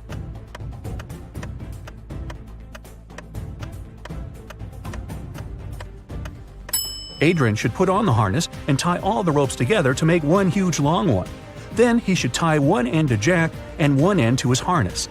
That way, if he got lost in the woods, he'd be able to find his way back to Jack. That's one long rope. Nora's family was out for the day, and she was going to surprise them all with a triple chocolate raspberry cake. Right after plugging in her mixer, she heard a small pop, a fizz, then the electricity shorted out, and her precious mixer broke out in flames. Her phone was in the other room. Quick, help her. She's got to stop the flames from getting worse while she sprints over to get her phone and call for help. What should she do?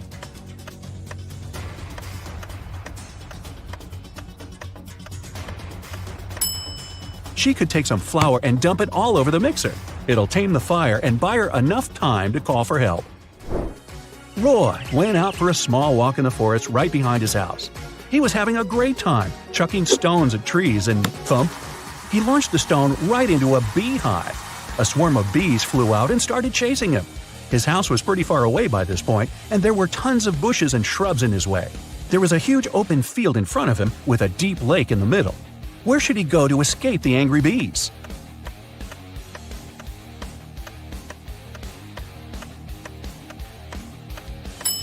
Jumping into the water to escape from a swarm of bees doesn't work. They'll just wait right above you and sting you when you resurface to breathe. The trick is to run as far away as you can. Head for the house and shut the door, Roy. Kira is a very independent young lady. 2 years ago, she moved into a one-story house in Alaska. Since then, she's been living there with her dog. Her house is made of sandstone, and it's pretty cozy and warm. Can you guess the color of the stairs inside?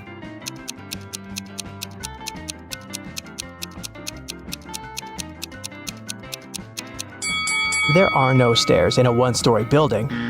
One day, Kira went to town to buy some dog food and meet with her sister, Mia.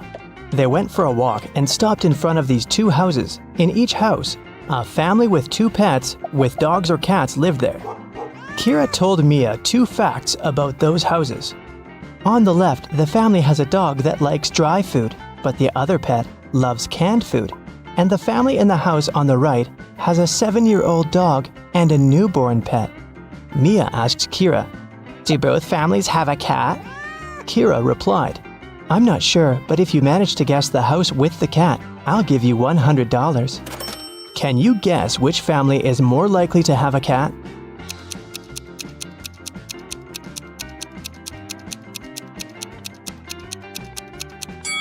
Okay, let's analyze this. The house on the left offers us 3 possible scenarios: a younger cat and an older dog, a younger dog and an older cat, or just 2 dogs. We can't consider a cat-cat option because Mia mentioned that there was at least 1 dog in that house. Now, all these 3 options are equally possible, and 2 of them include cats, so the chances of a cat living in that house are 2 out of 3. As for the house on the right, there are 2 possible scenarios. Since we already know that the older pet is a dog, here's the first possibility. The younger pet is a cat, and the older animal is a dog. And the second possibility suggests that there are just 2 dogs. So, here, the chances are 1 in 2. That's why Kira should choose the house on the left. This way, her chances of winning are higher. Mia invited Kira to visit her workplace. Hello. She's a manager in a luxury resort hotel. The building has 7 floors.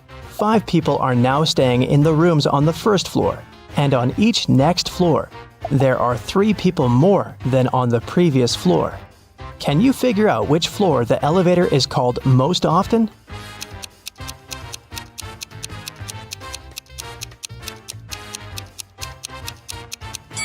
To the first floor. Any person living not on the first floor has to call the elevator to get to their room. Will is a famous billionaire. He decided to stay in the best room in the hotel. He's got 3 gold bars that weigh 4, 2, and 1 pound respectively. The charge for the room is 1 pound of gold per day, and the hotel staff don't accept any advanced payments. Will wants to stay at the hotel for 7 days. How can he pay for the room?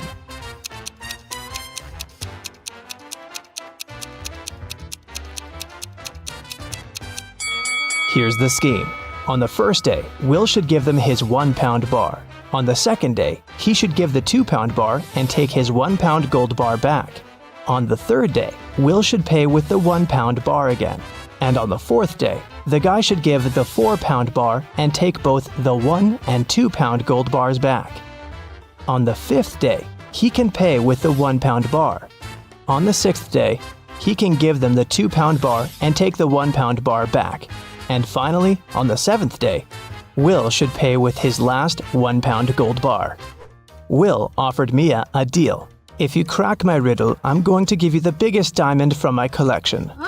He arranged these matchsticks in a square, which contained 4 smaller squares.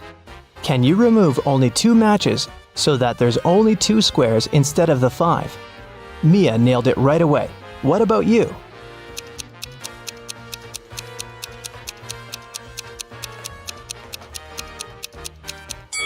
Here's the solution. You have to remove these matchsticks, and voila! You have only 2 squares left. Then Will offered Kira an opportunity to win a fortune. There are 100 precious red stones and 100 simple white stones in his collection. The billionaire gave the girl 2 different bags labeled heads and tails. She can put the stones wherever she likes. Then, Kira has to flip a coin and choose a stone from the corresponding bag, heads or tails. If it's a red one, she will receive all the precious stones, but if she picks a white stone, she'll get nothing. How should Kira distribute the stones to increase her chances of winning?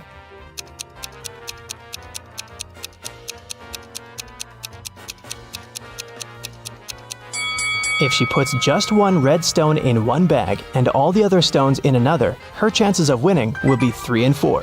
Let's wish her luck. There are both humans and werewolves in the lobby of this hotel. They look very similar, so you can't identify who is who by their appearance. Both people and werewolves tell either only the truth or only lies. These 2 handsome gentlemen came up to Mia and Kira. Adam said, "Bill is a lying werewolf and I'm a human." And Bill said, "Adam is telling the truth." Can you help Kira and Mia decide who these 2 guys really are?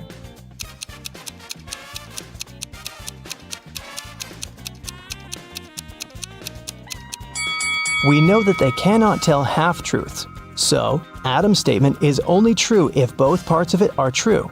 Let's suppose that Bill is an honest human. Then Adam should be honest too.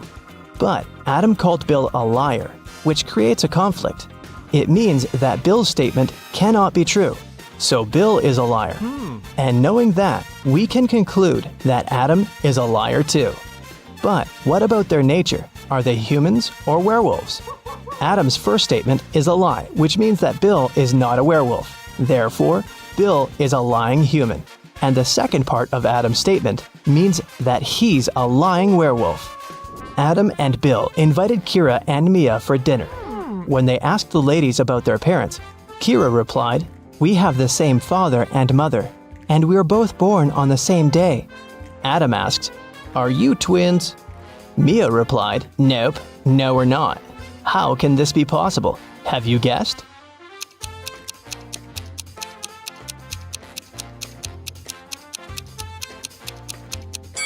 Kira and Mia are not twins. They're two of a set of triplets. They have a third sister, Sophie. Hi. Kira and Mia went to the swimming pool. They saw 10 swimmers chilling on sunbeds near the pool. 2 of them decided to jump into the water. How many swimmers remained near the pool at that moment?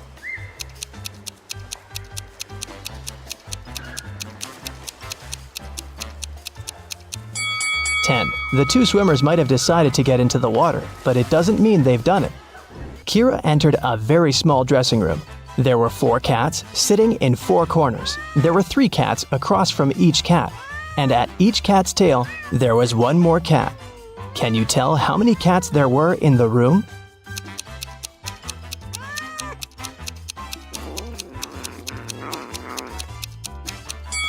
The room was very small.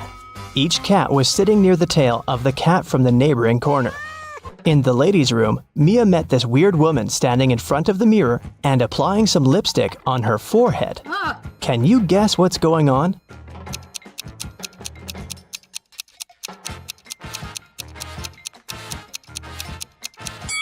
She's trying to make up her mind. In the basement of the hotel, Mia and Kira found a barrel with no lid and some milk in it. Kira said, "Whoa, this barrel of milk is more than half full." Oh, And Mia said, "No, it's not. It's less than half full." yes? Without any measuring tools or pouring any milk out of the barrel, how can they easily determine who's right?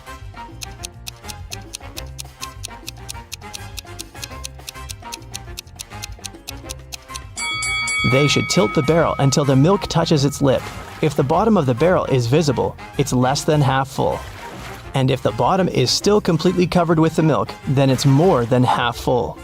A large group of students came to a scientific conference held at the hotel.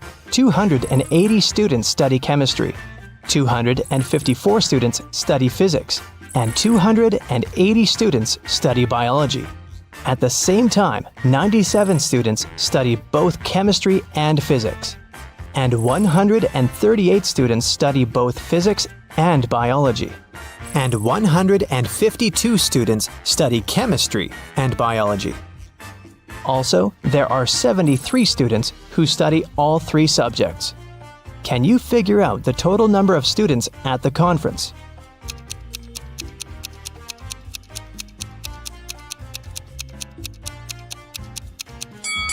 Take a look at this Venn diagram.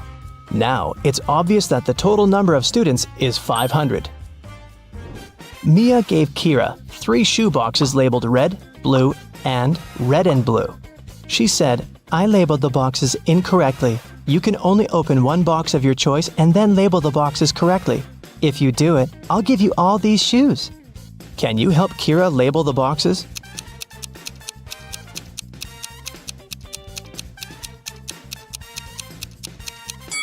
Kira should opt for the box labeled red and blue.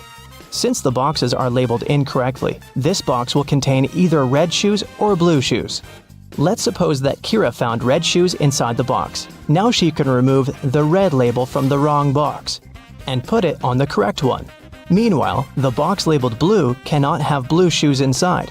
Neither can it contain red shoes. It means the blue box must contain both red and blue shoes. Now, Kira has only 1 remaining box that she can label as blue, and if inside the red-blue box there's a pair of blue shoes, Kira can use the same logic to label the remaining shoes. Take a look at the table. How many matches can you see?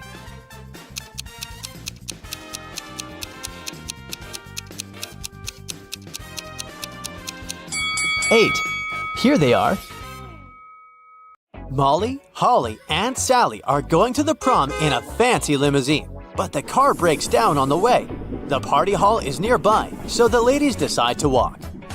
Suddenly, it starts to rain. Luckily, all three ladies have umbrellas, but still, one of them gets wet. Can you guess who?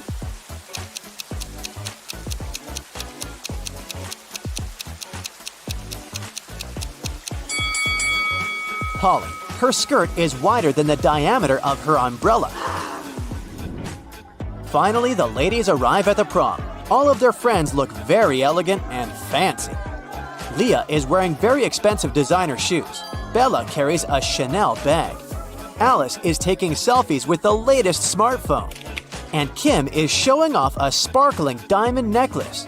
But in fact, only one of them is wealthy. Can you guess who?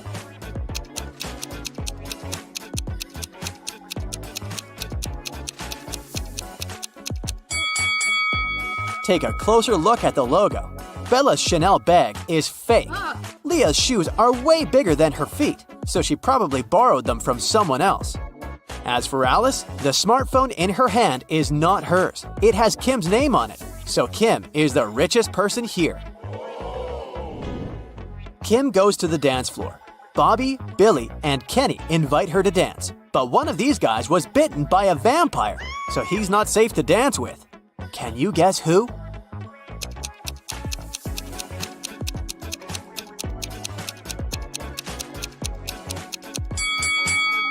Bobby has a red mark on his shirt, but it's just lipstick. Billy's drinking something red, but it's just a cherry punch. Meanwhile, Kenny doesn't have any shadow, so he's a vampire. Kim goes to the ladies' room, but all three stalls are occupied. There's a robot inside one of them. Can you guess where?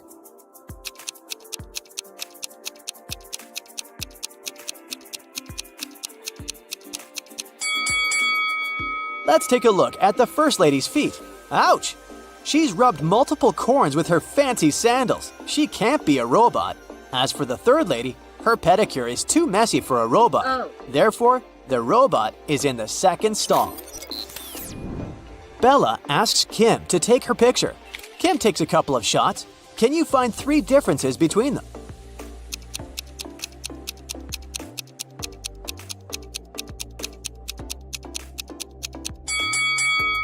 Here they are. Kim goes back to the party and spots a runaway criminal among the guests. Can you see this person too?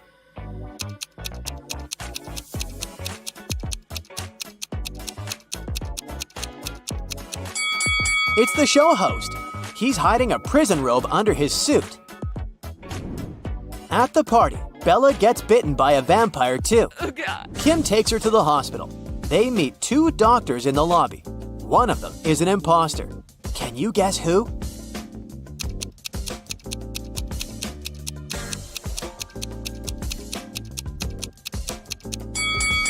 Real doctors wear gloves, and the woman on the right doesn't wear any. Bella gets into a hospital ward with 3 other people. One of them is not sick. Can you guess who?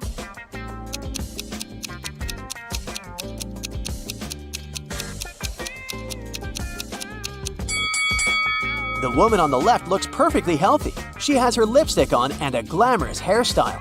Although her arm is broken, it doesn't mean that she's sick.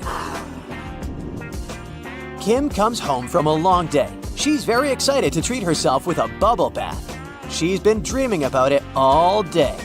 But someone used up all her bubble foam. Kim interrogates her family members. Father says, "I spent all day at the garage repairing my old car, and I haven't visited the bathroom yet." Mother says, "I was feeling sick all day, so I didn't pay any attention to your beauty products." And Kim's brother says, "It wasn't me who took your bubble foam, but I think it was Mom." Who did it?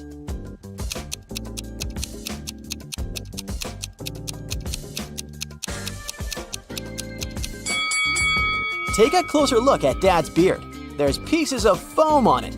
Busted! The next night, Kim goes to a sleepover with her friends. One of them is a werewolf. Can you guess who?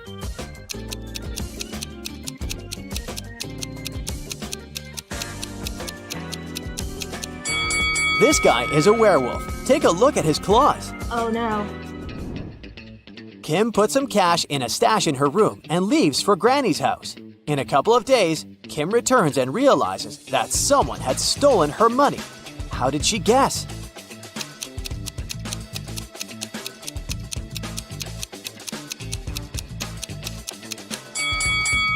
Kim's stash was in this book. It was on the shelf when she left, and now the book is gone. Kim runs to the living room and yells at her family. Who stole my book? Everyone swears to have nothing to do with the robbery, but Kim spots the thief right away. What about you?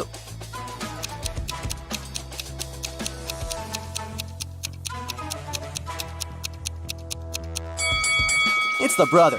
He used the book as a stand for his PlayStation. Kim is watching a TV program about risky sports. Oh. Can you help her guess which guy has a better chance of survival? Oh, God.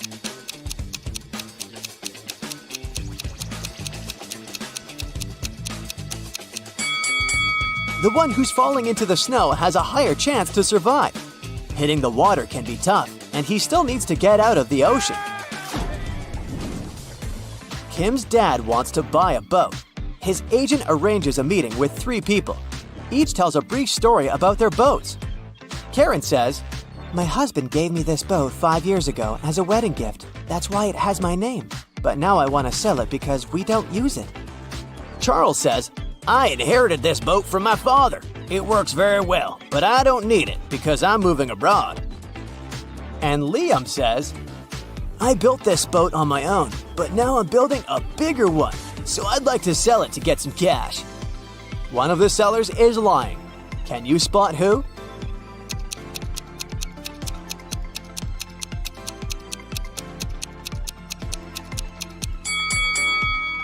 Take a closer look at the first boat. Its name is Karma, not Karen.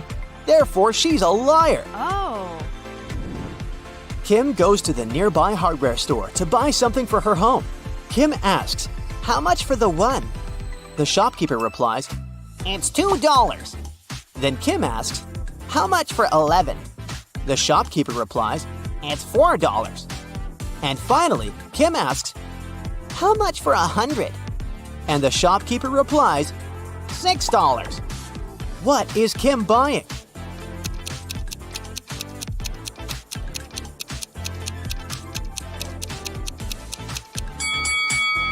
She's buying a house number. Each digit costs $2. Kim's cat, Fluffy, ran away. She's been looking for him in a forest all evening. Finally, she gets tired and heads home. But suddenly, she sees a witch's house on the way. Kim enters and faces the witch. Fluffy is sitting on her lap. The witch says, I'll release your cat if you crack my riddle. I have 2 besties who are identical twins. Emma was born in 2003 and Gemma in 2004. "How is it possible?"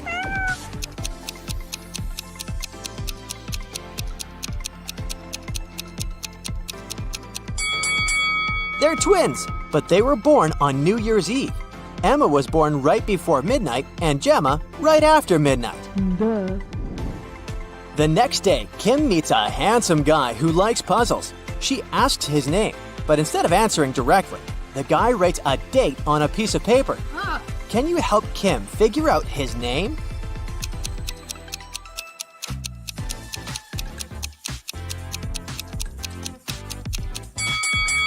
Each number implies a particular letter of the alphabet.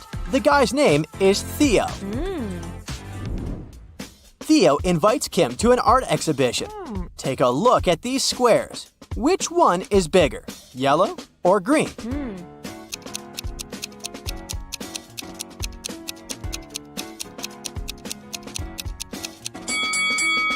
All these black and white squares usually confuse perception, but it becomes obvious that the green square is larger than the yellow one if we put them away.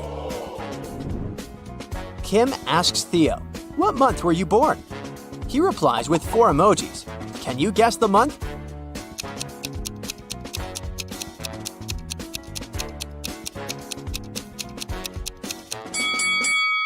Jack-o'-lantern stands for J. The next emoji implies U. Nut stands for N. and eggplant stands for E. Theo was born in June. Kim and Theo go for a walk in an abandoned village. They see a sign leading to a famous haunted castle. There are 4 possible routes, but only one of them will actually lead them to the castle. Can you figure out the correct way?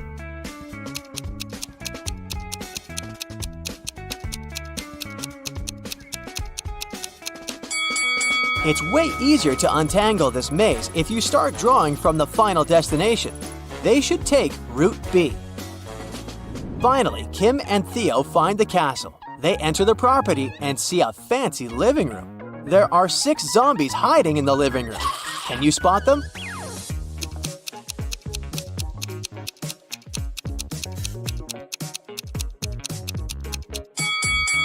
Hello! The guys run away from the zombies and hide in the basement. They wander around and see 3 doors. Suddenly, the basement begins to get filled with water. Kim and Theo have to choose a door quickly to escape. But each door has a surprise. There's a tank with a family of sharks behind the first door. There's a deep hole with sharp venomous corals behind the second door. And there's a tank with piranhas behind the third door. Which door is more or less safe?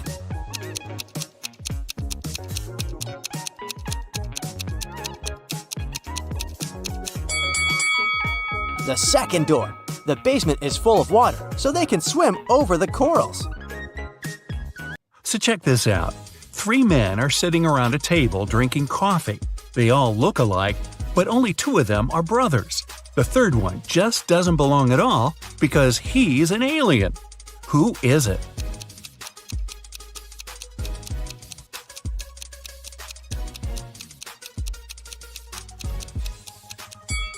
It's the man sitting on the right. He's got 12 fingers.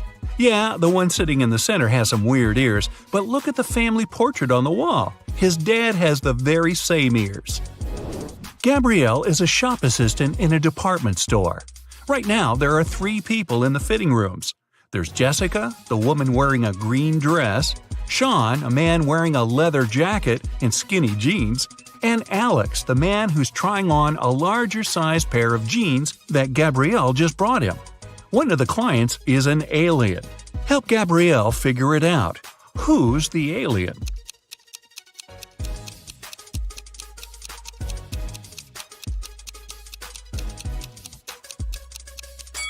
It's Alex. Take a closer look at his feet. Only a reptile or an alien would have feet like that. Jessica was walking through the dark woods. Suddenly, she saw a castle. Probably belonged to a witch or something. She was pretty curious and wanted to snoop around, but the door was locked. There was a note with a secret code attached to the gate, but she still needed to decipher it. If you want to enter my castle, crack this code. Can you crack this code?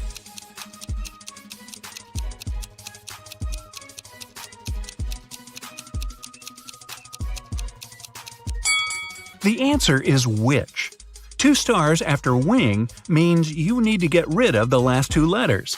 Same goes for the word T. For the word chair, you need to cut off the last 3 letters. See? Eric went to the supermarket and grabbed 2 oranges and a watermelon. It cost him $6. Helen went to the same supermarket. She grabbed a lemon, an orange, and a watermelon. She paid $8. The oranges, lemons, and watermelons all have different prices. What's more expensive, an orange or a lemon?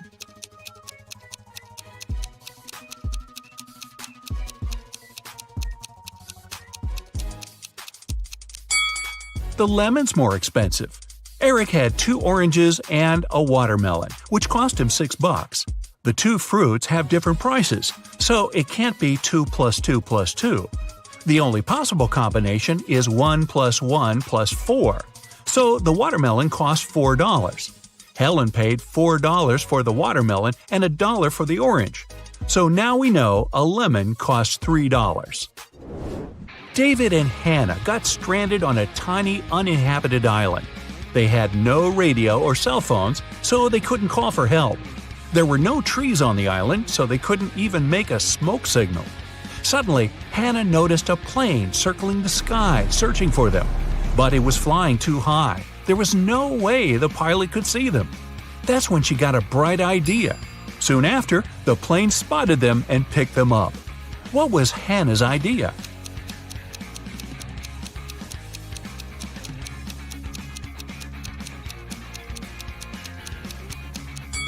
She used rocks to spell out SOS on the sand. 3 turtles are walking one behind the other. The first one says, "There are 2 turtles behind me." The second one says, "There's 1 turtle behind me and another one right in front of me." The third one says, "There are 2 turtles in front of me and 1 more right behind me." Now, how's that possible?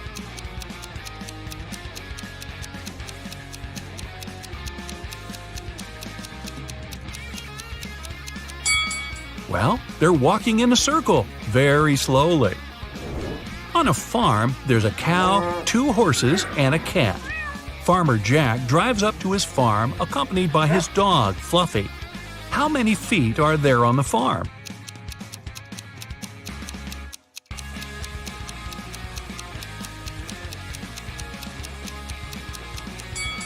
There are only 2. Cows and horses have hooves. Dogs and cats have paws. Only Jack has feet. You find yourself trapped in a medieval castle, far away from civilization. Boy, your vacation isn't turning out as planned. You can't jump out the window because it's too high off the ground. The only tree near the window doesn't look sturdy enough for you to climb on down. However, there are 3 doors, one of which can lead you to freedom. Behind the first door is a fierce fire. Behind the second door are hundreds of venomous snakes. And behind the third door, there's a pitch-black maze. Who knows what surprises are waiting for you there? So, which door should you choose?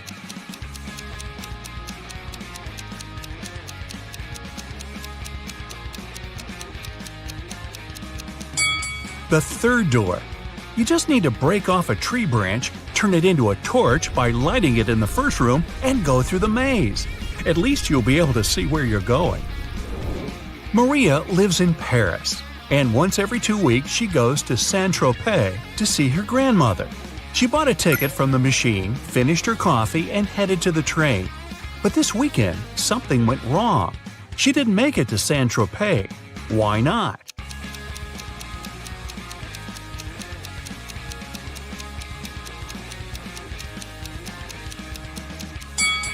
She bought the wrong ticket.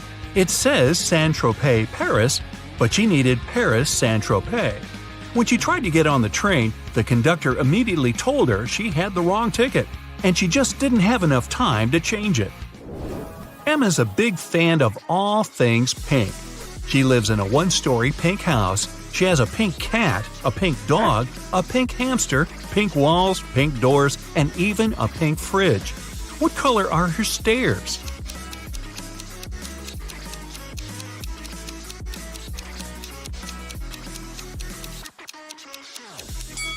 She doesn't have stairs. She lives in a 1-story house. But that house sure gets a lot of stares from the neighbors. Mark got to take part in a TV show where he had to answer some tough questions. He was doing really great and managed to answer 14 out of 15 questions. He was real nervous. Only 1 more question and he'd hit the grand prize, $1 million. What is as large as an elephant but doesn't even weigh an ounce? Mark shouted out an answer, and now he's a millionaire. What was his guess?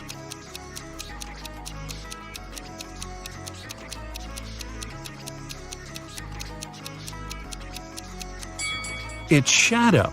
It's as large as an elephant, but it's weightless. Ice melts when you heat it up. But if you heat me, I solidify. You have 7 seconds to figure out what I am.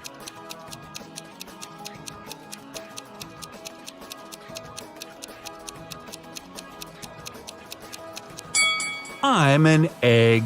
Hey, don't crack me up. Paulo was on a mission to take some nature pics for his blog. As he was walking through the forest, he fell into a deep pit. He tried to climb out, but when he grabbed onto a rock, it broke off and water started to pour in. The pit was filling up fast.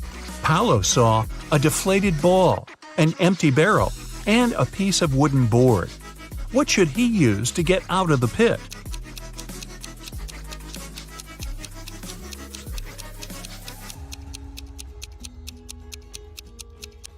The deflated ball is too small and has a slit in one side.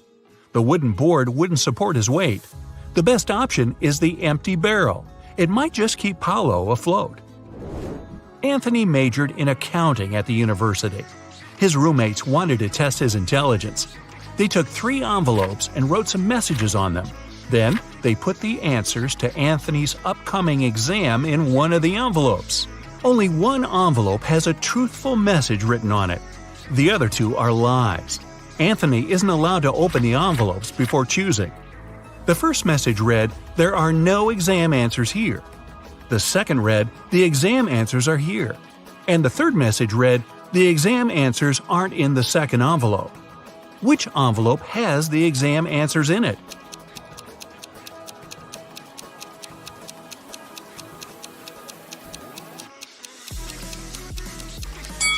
The first envelope has the answers in it. The first and second envelopes are lies. The third one's telling the truth. A man was driving along a country road when one of his tires burst. While changing it, he accidentally lost all 4 wheel nuts. The road was deserted and the driver was afraid he'd be stuck out there all night. But an old lady walking by said something to him that changed his luck for the better. What advice did she give him?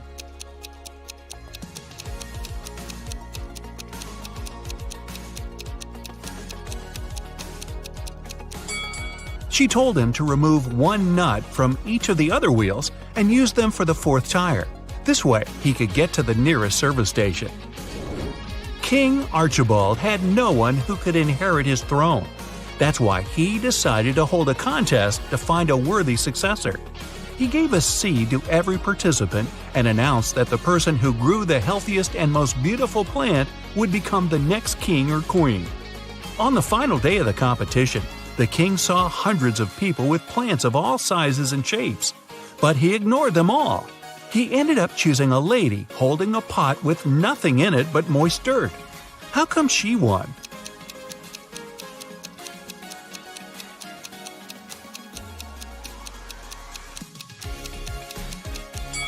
The king was a kind and honest man and wanted his heir to have the same qualities. He gave the participants tiny pebbles, not seeds. That's how he figured out the lady was the only honest one there. 4 men are lined up on several steps, all of them facing in the same direction. A brick wall separates the 4th man from the rest. Man 1 can see man 2 and 3.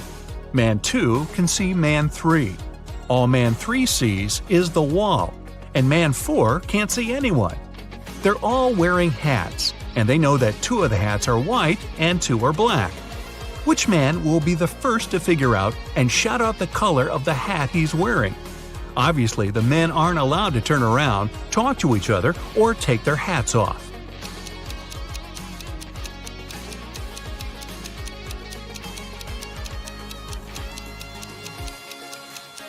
It'll be man 2. Man 3 and man 4 can't see any other hats. Man 1 sees 1 black hat and 1 white hat, so his hat can be either white or black. Man 2 only sees 1 black hat, but he realizes that if he were also wearing a black hat, Man 1 would know his hat was white. And since Man 1 hasn't said anything, Man 2 must be wearing a white hat. And if you figured all that out, well, my hat's off to you. Discover the Sun was a very popular travel agency. It sold package tours to the hottest and most exotic destinations. But one day, the police found out this company helped criminals flee the country. They also learned the exact date when it would happen the next time. On that day, several police officers arrived at the airport. They stopped a group of tourists who were flying to a Caribbean island. But the detectives didn't know the criminal's identity. That's why they had to search the baggage of all the customers. Look at their bags and say who the criminal is.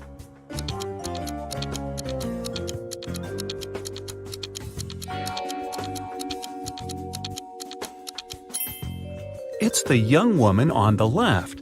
If she's going on a package tour to a hot place, why does she need a winter jacket? Eric is trapped in a room. It's slowly filling with water that's coming from a tap in the wall.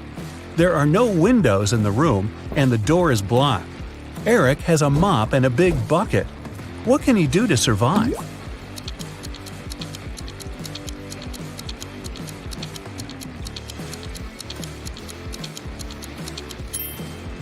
The only thing the guy needs to do is to turn off the tap.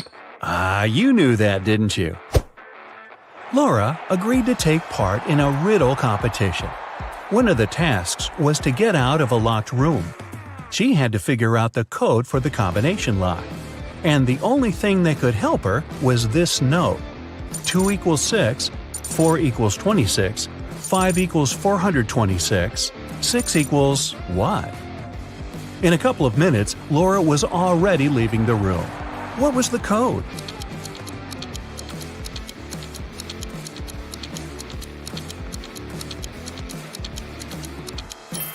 The code was just one number, 6. 6 equals 2 because 2 equals 6.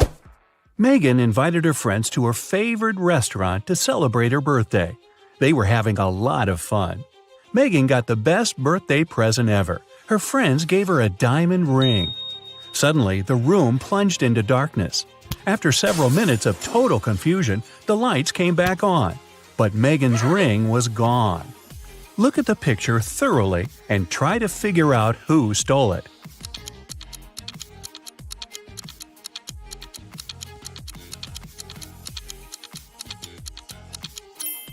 It's the waiter. Look at the glass he's holding. He put the ring inside. Now there's much more water in it. Jacob's girlfriend Nicole loved riddles. One day she was on a business trip to France. She called Jacob and told him it was her relative's birthday.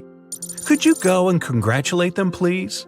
When the guy asked her which relative he had to visit, Nicole answered, "It's the daughter of the only son of my grandfather." Who is this mysterious relative Jacob is asked to congratulate?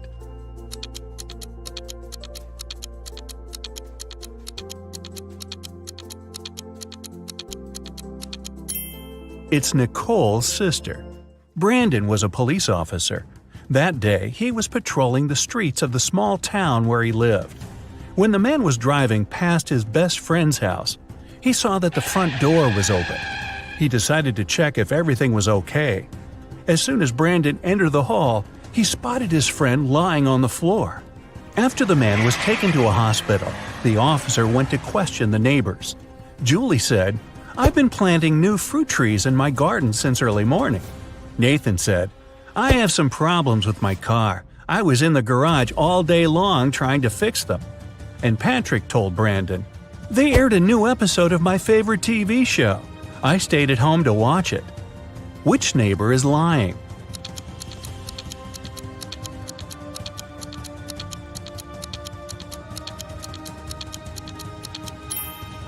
Nathan. His hands and gloves are spotless. It wouldn't be possible if he had been repairing his car. This means he's lying. Ms. Lopez took her students to an art museum. Half an hour into the excursion, a worried museum worker approached the professor. He told Ms. Lopez one of the exhibits, a precious vase, had been damaged. The culprit could be no one else but one of the students. Only 3 of them came close to the vase, but who ruined it? Maria said, "After I looked at the vase, I noticed my makeup was smudged, so I went straight to the bathroom." Anthony said, "I didn't touch the exhibit. After looking at it, I went to the next room to see the dino skeleton." And Nathan said he had been following Ms. Lopez taking notes. One of these students is lying, but who?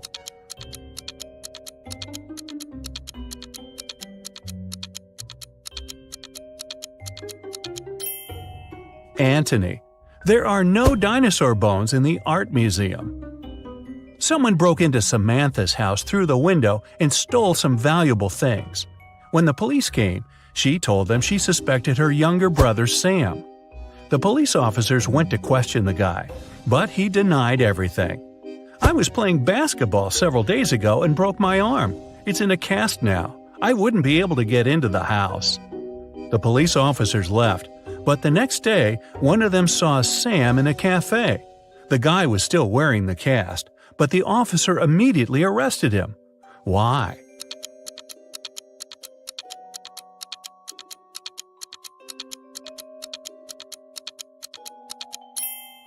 When the police visited Sam, the guy had the cast on his right arm. Now, it was on his left arm. Look at these two families having dinner. One is munching on pizzas with different yummy toppings. The other is having steaks and vegetables. Can you figure out which family is poorer?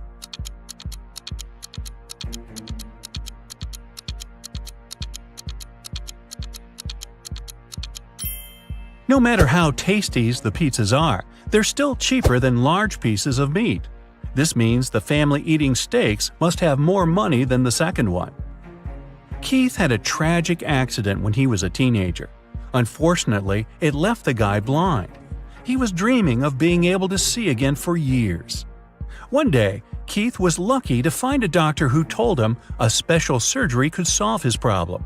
Keith agreed right away. The surgery went well, and the guy took a train to go home. His girlfriend accompanied him. The doctor told Keith he had to wait for at least 3 hours before taking the bandages off. Keith was so impatient and excited he could hardly wait for the time to be over. 3 hours later, they were still on the train. And even though his girlfriend was against this idea, the guy wouldn't listen. He slowly pulled off the bandages, and then he screamed and lost consciousness. Why?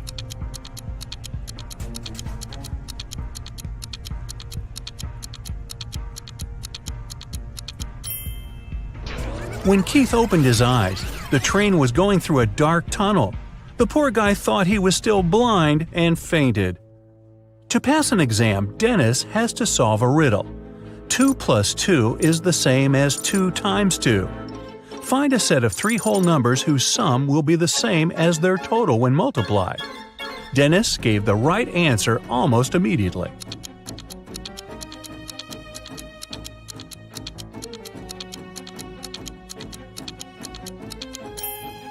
These numbers are 1, 2, and 3. Tyler was going to his friend's place in the evening when a stranger in a black mask caught him. The next thing the guy knew, he was in a large room, locked in a cage. There were 3 levers in the wall next to the cage. If he pulled the first lever, he would let hungry lions into the cage.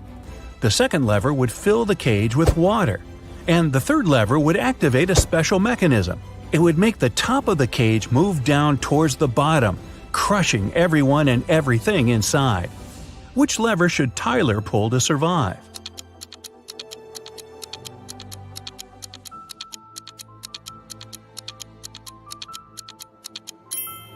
His only choice is the second lever.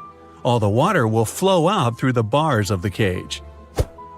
Joan came home one evening and discovered that someone had burgled her house. When the police arrived, first of all, they went to question the neighbors. Victoria said, "I was visiting my friend. She lives 2 blocks away. I came home a couple of minutes ago." Peter explained to the officers that he was ill. He only made a short trip to the pharmacy and stayed in bed after that. Nathan said, "My wife and I were preparing for a barbecue party. Our friends were supposed to come to us, but as you see, it's pouring with rain and we had to cancel our plans." The police officers realized that for some reason, one of the neighbors was lying. Who was it?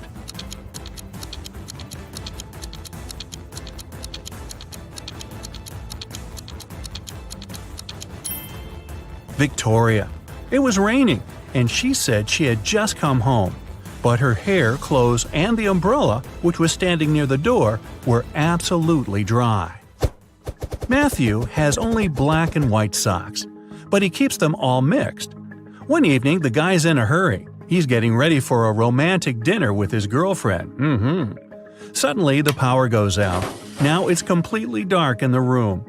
The guy has 10 white and 10 black socks in the drawer. He can't see anything.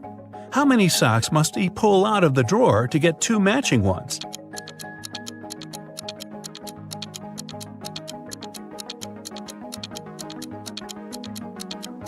Just 3. In a set of 3 socks, he's bound to have 2 socks of the same color. Look at the picture carefully and try to figure out which person is left-handed.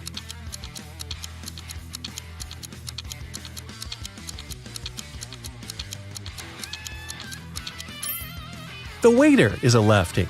It's easier for a left-handed person to hold the tray in the right hand and deal with the food and drinks with the left or dominant one. A farmer only has goats, sheep, and horses on his farm. At the moment, they're all horses, but 5, all goats, but 4, and all sheep, but 3. So, how many of each animal does the farmer have?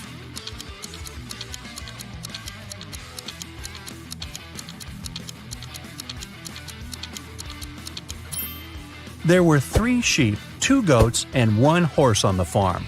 Altogether, there were 6 animals. Meh. Julie worked in a Prada store in New York. Everything there was expensive, and most clients paid by credit card. But one day, she got a client who got a purse, a wallet, and a dress. All that cost her $3,990. But the woman decided to pay in cash. Julie refused to sell the items to the client and called the police.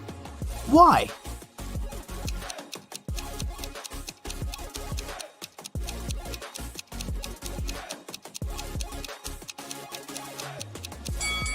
Tried to use to pay. They are 2 $2,000 bills, which don't exist. The police of Atlanta were notified that a prisoner had escaped from Chicago and taken the plane to Atlanta. Of course, an officer was sent to the airport to find the prisoner and capture them. The police officer spotted 3 people who looked similar to the criminal. Take a look at the passengers.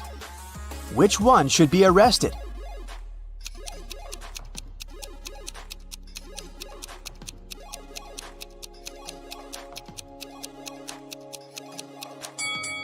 The prisoner must be this guy. He's the only one who doesn't have any luggage with him.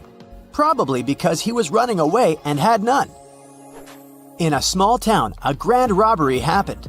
Someone robbed a jewelry store in the local mall. At 6:03 p.m., the lights in the whole mall went off for 8 minutes. When the lights came back on, the most expensive jewelry pieces were missing from the shelves. The police interrogated 3 main suspects. Jack said, I was picking out a present for my son in an electronics store when the lights went off. I was so confused as anyone else. Fred said, I wasn't even in the mall at the time. I have no idea what you're talking about. And Stacy said, I was in the bathroom fixing my makeup. I didn't even notice the lights went out. Who is the main suspect?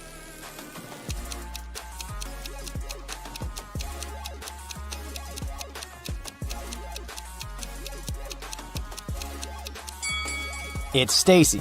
She said that she hadn't noticed that the light had gone out, but they went off everywhere, including the bathrooms. She would have noticed it, so she's lying.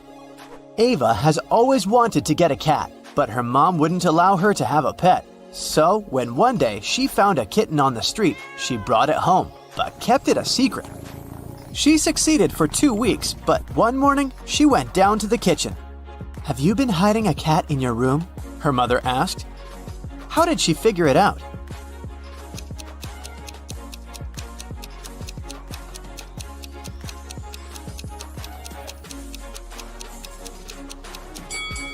Ava is wearing shorts. Her legs are all scratched, and these scratches are what gave her away. During Halloween, all kinds of creatures flooded a little town, blending in with the citizens. Weeks passed, but some of them stayed, pretending to be humans. The town's detective could catch the remaining ones. He's been tracking a vampire, and he has 3 suspects. All of them only come out at night. Which one of them is the vampire?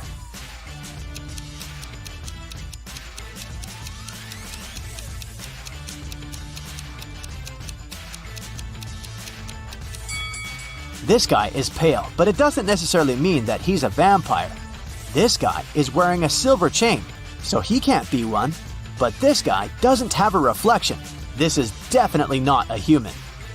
Ned works in a club, and his job is to check people's ID cards and not let inside any suspicious people or people below the age of 21. Take a look at these 3 ID cards and figure out who isn't supposed to enter the club. Okay, here's the first guest for you. What can you say about this man?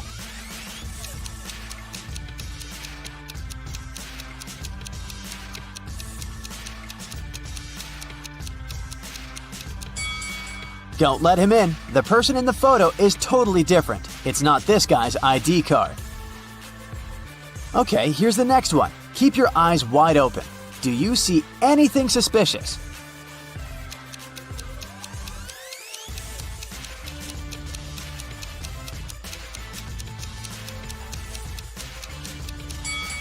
She seems fine. Let her in. Okay, the next one. Check it out and make your decision. In or out?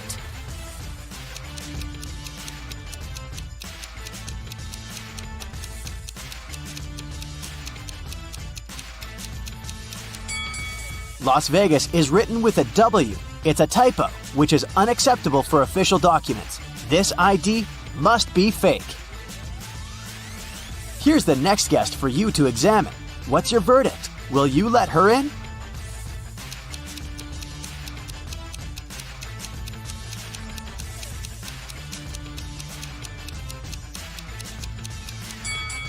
She seems fine to me. It must be safe to let her in. What about this girl? Is anything off here?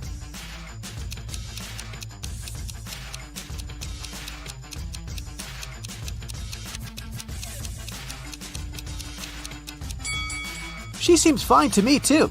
Green light. Okay, the last guest. In or out?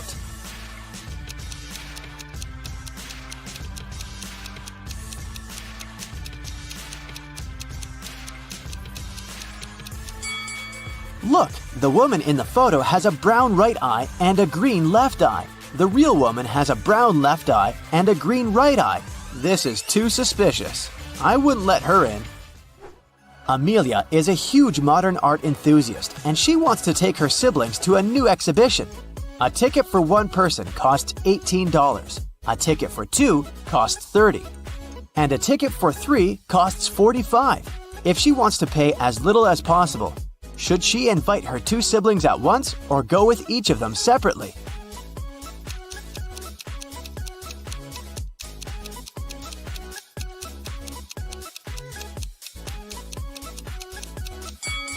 It's cheaper if the 3 of them go together. It'll cost $45. If Amelia went with each of them separately, she would have to pay $30 twice, so she'd pay $60 in total. Ellery has a sweet tooth, and every Friday she goes candy shopping for the week. Tonight, she bought chocolate bars, jelly beans, and gummy bears. She has all chocolate bars but 2, all packs of jelly beans but 4, and all packs of gummy bears but 4. How many pieces of each type of sweets did she buy?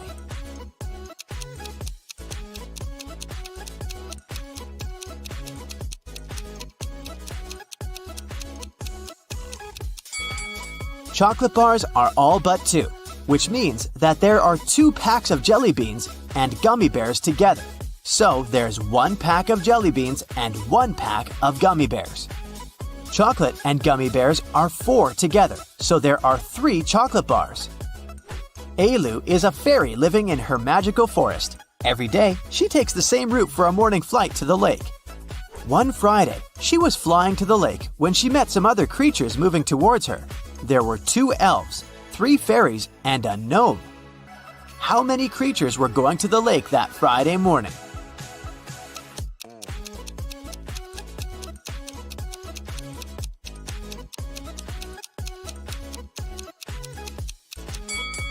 Just Ailu. Everyone else was going in the opposite direction. Lily and Della are twin sisters. Both girls failed their history test at school, and their mother made them study all weekend. In the middle of the day, Mrs. McAdams came to check on the girls. Take a look at Lily and Della. Which of them hasn't been studying?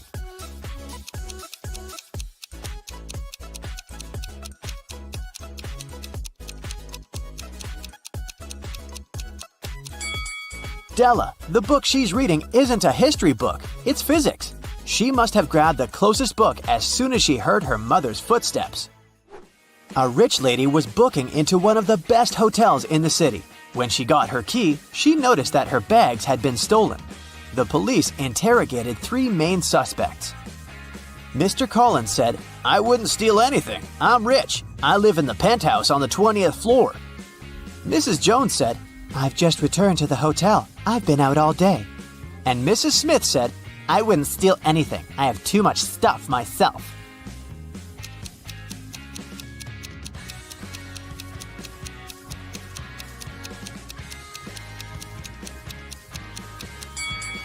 Mr. Collins seems shady. He can't live on the 20th floor because there are only 18 floors in the hotel. Amber participated in a game show and she won. She got 3 exclusive gifts: a Givenchy purse, Armani sunglasses, and a Porsche. But here's a catch. She is to pick her presents herself by choosing between the original and a replica. You need to help her pick the correct prize.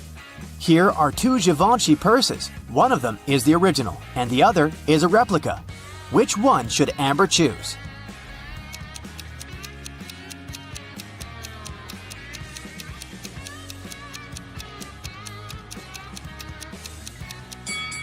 This one. It has the correct logo, so it must be the original. Now, there are 2 seemingly identical pairs of sunglasses, but only one of them is the original from Giorgio Armani. Which one?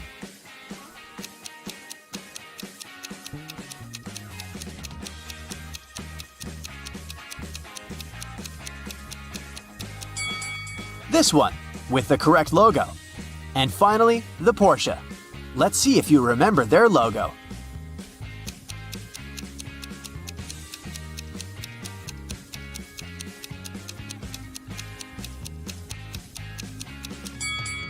Yes, this is the one. Great job. Carl, an heir to a giant fortune, was found unconscious during a wild party. His sister, Sarah, stumbled across him in the bathroom. The guy was lying on the floor, barely alive. Sarah immediately called the ambulance and police. Carl was taken to a hospital. Doctors saved his life, but the guy was still unconscious. He couldn't talk. When the police questioned Sarah, she told them that her brother had felt unwell. He went to the bathroom to freshen up. After some time, she heard some noise and went to check on him.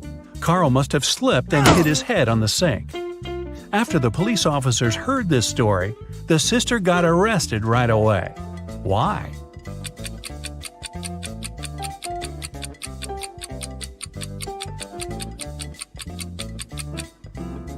For one thing, it happened during a loud party. How could the girl hear any suspicious noise? Carl was also lying too far away from the sink, which was on the other side of the bathroom. Boy, with a sister like that. Look at this picture and try to figure out who is from the future.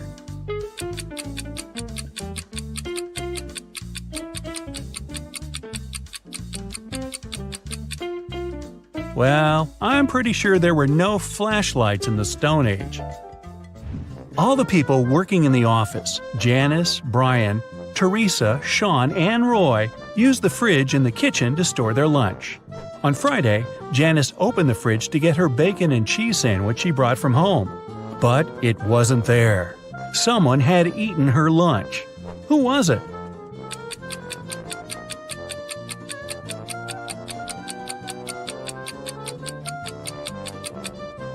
Well, it couldn't be Brian. There's a wet umbrella near his desk. He has just come in. Teresa is a vegan. She eats neither cheese nor bacon. Roy is on a diet, and such a sandwich is by no means light food. This means Sean was the one who stole Janice's sandwich. You bad boy. When Joe came to work, he saw his safe was open. All the money and important documents were gone. He immediately called his friend, Detective Callum. When the man arrived, Joe told him, "I think it was one of my employees. They must have borrowed my key and opened the safe." Callum questioned the 3 people who worked for Joe. Wayne said, "I don't even know what the safe looks like. And of course, I don't know which key opens it." Austin said, "I'm Joe's assistant. I do have the second key to the safe, but I was on holiday and just returned."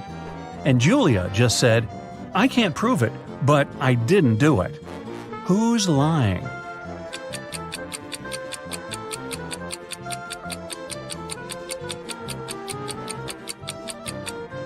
Wayne. No one told him the safe could be opened with a key, not a combination lock. Then, how did he know? Someone stole several expensive T-shirts in a designer clothing store. The manager told the security guard he had half an hour to find the thief. "If you don't make it in time, you'll be fired." The guard rushed to watch the CCTV footage. Luckily, he managed to figure out who the thief was before his time ran out. And do you know who it was?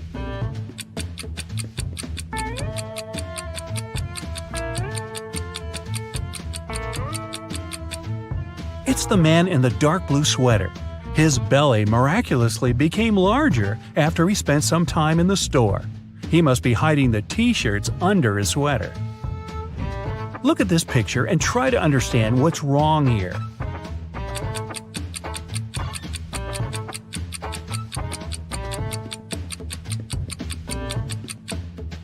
The reflection in the mirror is all wrong.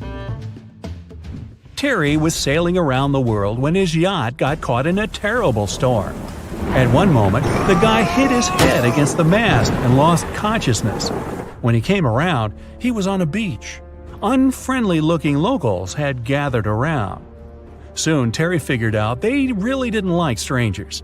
They offered the guy 3 options: to send him to a cave filled with tarantulas, throw him into a pit swarming with yellow scorpions, or make him meet hungry lions. What should Terry choose to survive?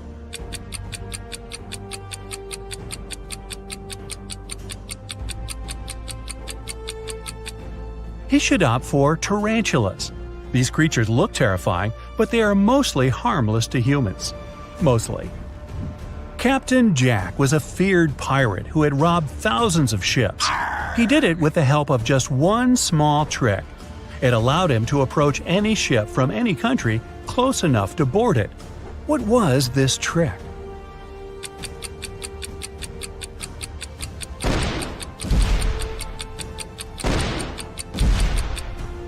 Captain Jack had a collection of flags from different countries. Instead of using Jolly Roger, the fearsome black flag, he raised the flag of the country the ship was from. It got him immediate access. You go to a swimming pool once a week, and today's the day, but everything suddenly goes wrong. As soon as you enter the swimming pool, you look at the TV in the hall. Breaking news! Someone spotted a zombie in town. They probably went downtown, and they may be anywhere. If you see one, call the police immediately. You think it's probably safer to stay in the swimming pool. Zombies are slow and probably aren't good at swimming. So you go to the shower to change, but as soon as you enter the shower room, you notice that something's off. Who's a zombie?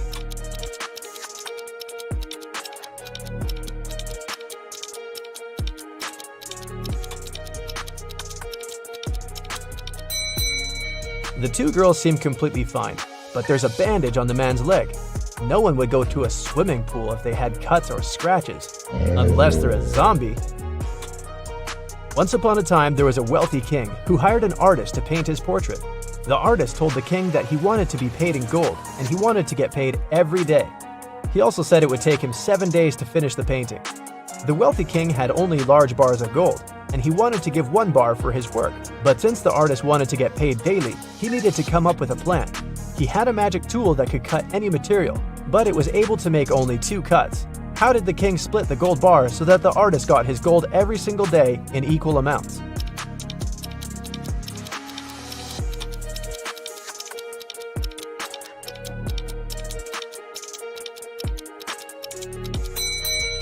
The king was really smart, so he cut the bars this way: 1/7, 2/7, and 4/7. The first day, he gave the artist 1/7 of the gold bar.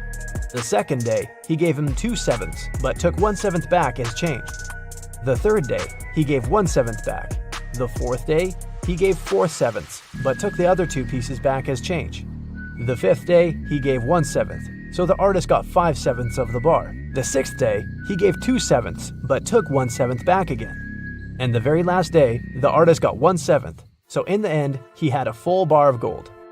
4 friends, Josh, Maggie, Jason, and Rosie, were walking in the woods. It was a wonderful day, and they were about to start a picnic. But all of a sudden, the sun turned to black and they saw dozens of zombies approaching them. The friends started running away and saw a tunnel. It was dark and scary, but the guys knew exactly that when they crossed it, they'd be safe. They had only 12 minutes to cross the tunnel. It takes Josh 1 minute to cross it. Jason can do it in 2 minutes. Maggie thinks it will take her 4 minutes, and Rosie can cross it in 5 minutes. Not to risk it, the guys decided to split into 2 groups. The problem is that they only have 1 torchlight, and there's no way they go there in 4. How can they escape?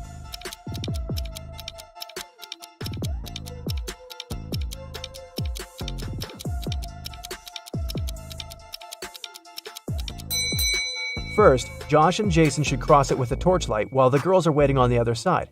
It takes 2 minutes, plus 1 minute for Josh to go back. They still have 9 minutes. Josh hands the torchlight to the girls, and they cross the tunnel in 5 minutes.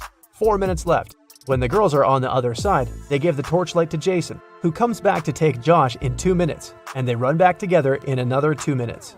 The airport security had an emergency alert. There's a man with fake documents trying to fly away from New York. They had 3 suspects who look almost the same.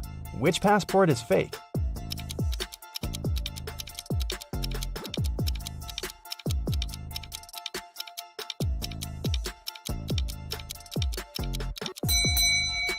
No matter what country a person is from, no passport can have a photo with mountains in the background.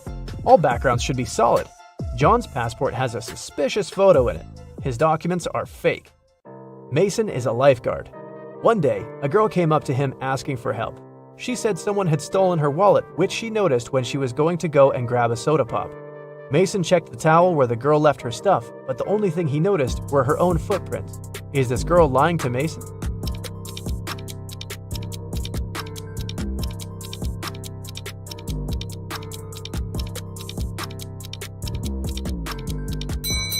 The girl was telling the truth.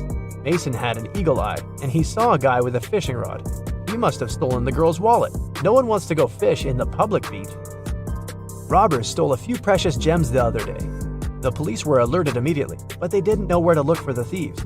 Suddenly, they got an anonymous email. Check all the bottles in the cars leaving the town. Best regards, Mr. X. At the end of the day, the officers stopped a car loaded with boxes and bottled water. The bottle bottoms were all covered with paint, so they thought the gems should be in one of them. The level of water was the same in all the bottles, but when one of the officers placed one of them right next to the box, he instantly realized something was off. What was it?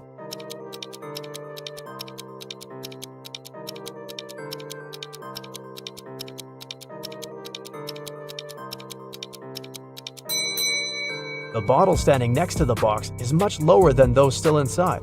The police then found there was a double bottom and the gems were hidden right underneath it. 2 friends, Martin and Clyde, had a bet. Martin said he would throw a ball and it would come back to him. He also said there would be no obstacle or wall the ball could ricochet from. Clyde said it was impossible, and he lost. How's that?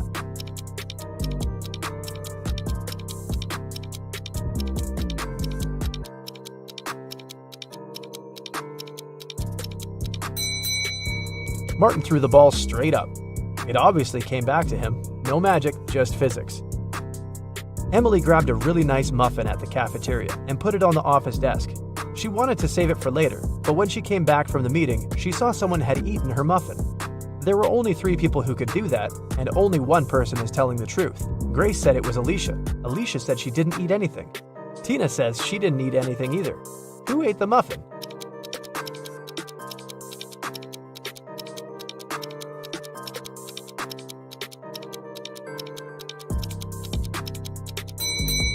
It was Tina. Only one person is telling the truth, and it's Alicia. If Grace or Tina told the truth, then there would be 2 truthful people, but Emily knew only one person wasn't lying. Patrick really wanted to come to a private party, but the security would ask each person if they knew the secret access code. Patrick decided to overhear their conversations. When the person came up to the entrance, the security said 6, and the guest said 3. Then the security said 10 to the second visitor, and the reply was 3 as well. The third visitor also said 3, but the security said 2. Patrick thought he was ready to join the best party in town. When he came up to the entrance, the guard said 7, and Patrick replied 3. The security didn't let him in. What should Patrick have said to get into that fancy party?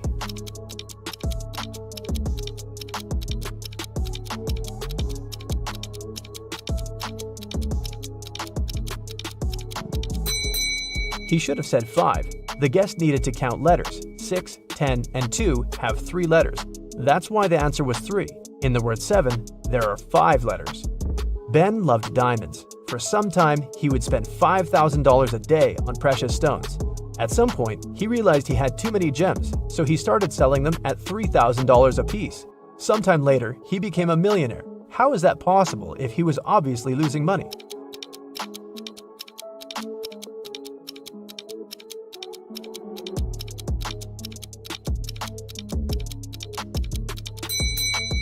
Before his gem rush, Ben used to be a billionaire. Since he started losing money, he became only a millionaire. A vampire moved to a big city where nobody knew him to start a brand new life. Still, he just couldn't help it and started biting locals every single night. People got scared and invited a private investigator to solve the problem. A couple of days later, Detective Reitman had 3 suspects. He decided to visit each of them to find out who the vampire was. After visiting all the houses, he was sure he found the vampire. Who was it?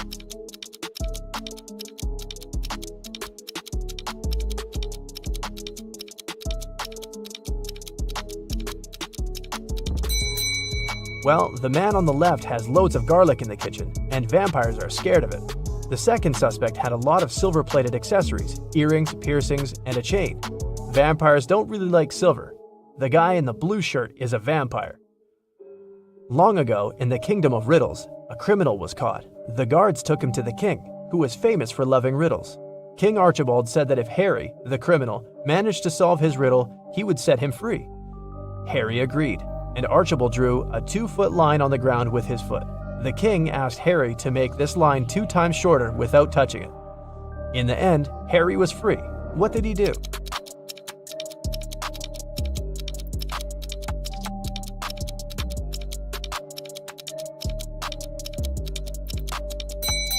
Harry drew a 4-foot line with his foot, so that the one the king drew got 2 times shorter. Karen took part in a TV quiz where she could win 1 pound of pure gold. This quiz wasn't like ordinary ones. At the end of the show, the host brought her 3 large jars. Each of them has 1 pound of pure gold inside, plus some unpleasant surprise. The first jar has venomous snakes inside, the second one is full of acid, and the third one is filled with boiling hot water. Karen can only use her hands to get the gold out of the jars. She has 30 minutes to think. Which one should she choose?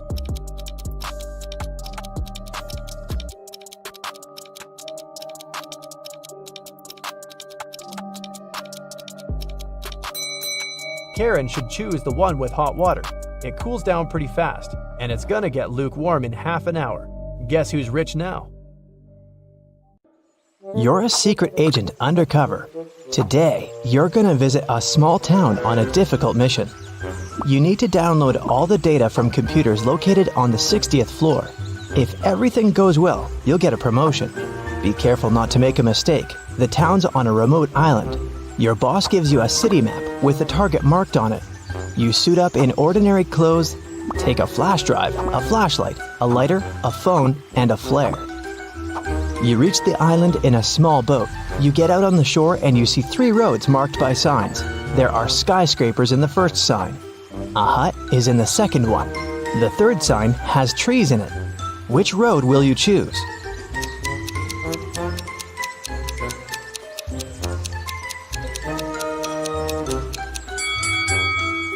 You need the data stored on the 60th floor. That's why you chose the first road. It leads to skyscrapers. First, you pass through a dense forest and come to a river shore. The town is on the other side. You can't cross the river because of the strong current. Besides, you don't know how deep it is. You see a ruined bridge on your left. There's an old boat on your right, but it's unlikely to help. What will you do? You can't go back.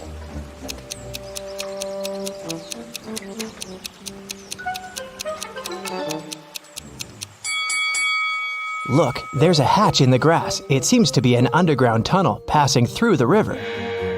You open the hatch and go down. It's dark, quiet, and cold here. You turn on the flashlight and see an empty bottle and a basketball on the ground. You direct the light further and see, wow, it's a creepy girl with long black hair. She's just staring at you, saying nothing. You're scared, but you're not gonna run. This girl is not real. But how did you know that?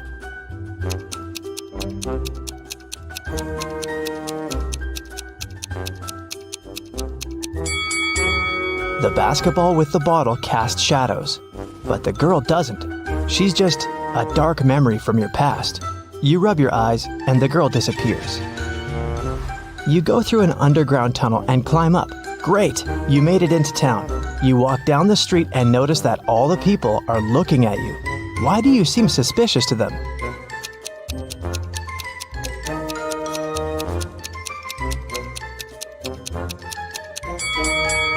You've just come out of an underground tunnel. Your clothes and face are pretty dirty, so you're gonna stand out a bit. Everything is fine. You continue your mission. According to the map, you have to pass 2 more blocks to get to the building. Many people are rushing to work. You see a diner on the corner, a library, a school, here's a big supermarket. But something is wrong here. Can you tell what it is?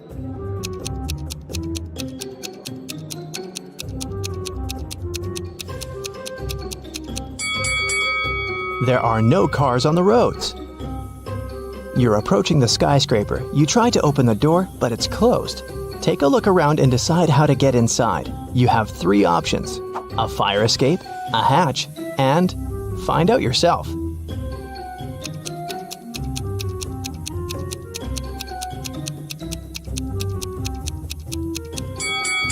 The fire escape leads to the window of the 2nd floor, but a guard is standing there.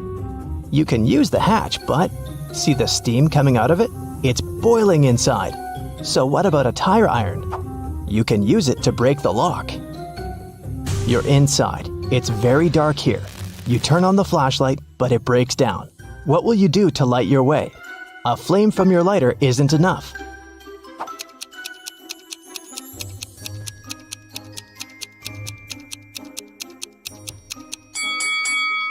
Look at the windows. They're all covered with curtains. Just pull them aside and let the light in.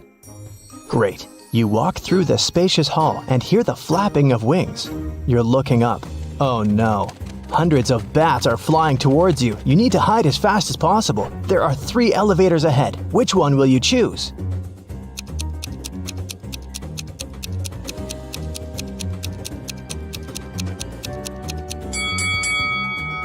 The first elevator is on the 25th floor. It will take too long to get down here. The number 0 is above the 2nd elevator. The 3rd elevator doesn't show any numbers, so it doesn't work. So, the 2nd elevator it is. You press the button of the 2nd elevator and quickly go inside. You push 60 and lift up. The elevator gets stuck on the 35th floor. The lights turn off. You open the hatch and climb onto the roof. You see 2 other elevators coming up to you from below. Which one will you jump in? There's a fire in the 1st elevator. The 2nd one fills with water. What will you choose to survive?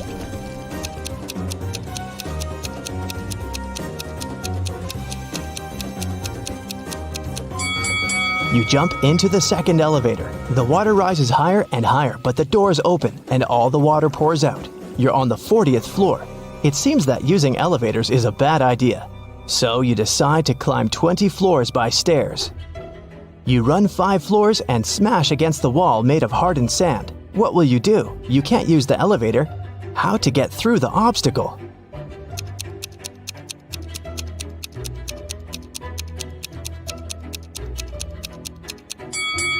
See the flashing fire safety sensor? Use your lighter to activate it. It's done. The water is splashing out of the ceiling and flooding all floors. It moistens the sand. The wall turns into dirt and melts. You go higher and meet a huge growling lion on the 50th floor. You run away, but then you stop. It seems the lion isn't real. How did you know that?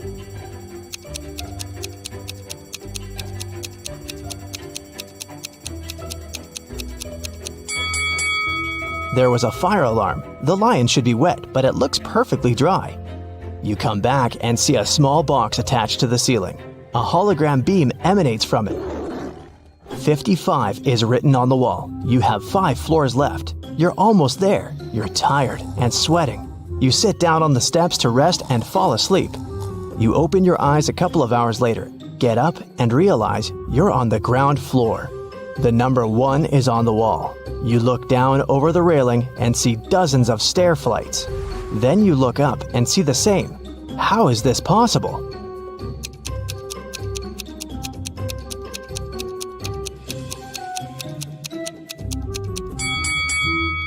You're still on the 55th floor. Someone's just painted 1 over the numbers. Look, they left a bucket of paint and a brush nearby.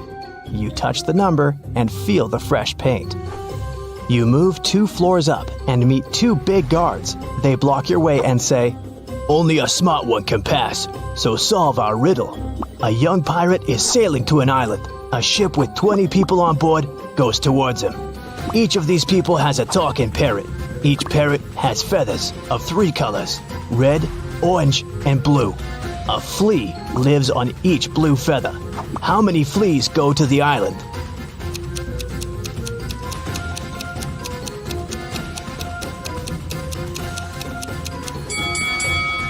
None. The pirate is sailing towards the island and the ship approaches him. So it's going the opposite way.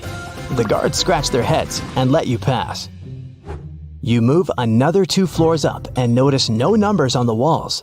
How many floors do you still have to go?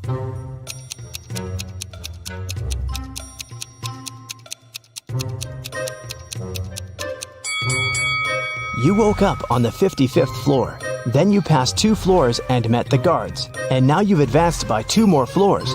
Therefore, you only have 1 left. You run up the stairs, open the door, and it's locked. Of course. You're almost there. What will you do?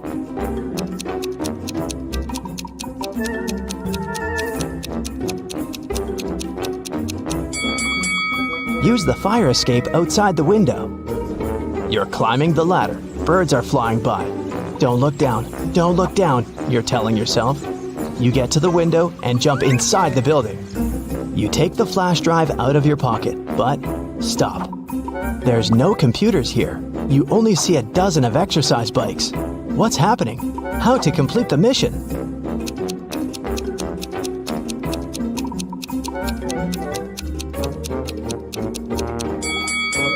You've climbed the fire escape to the 61st floor. You need to go down 1 floor. The door heading downstairs is locked. There are no elevators here. You walk between exercise bikes and touch one of them with your hand. Energetic music turns on. All exercise bikes start pedaling. A female voice from the speaker asks everyone to start training. Whoever cheats will have to stay in this room forever. Whoever pedals fast will get what they want. You don't want to stay in that room, but which bike to choose?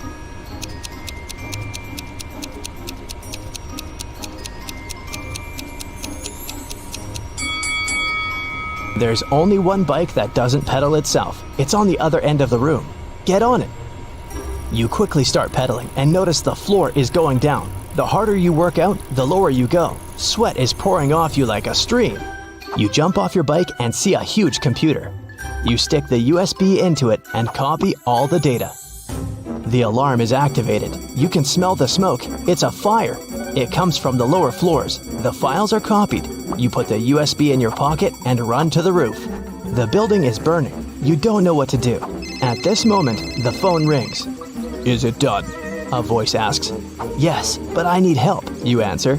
"We will send an aircraft to you. Just give a signal," the voice says and hangs up. The flames reach the roof. What kind of signal do you need to send?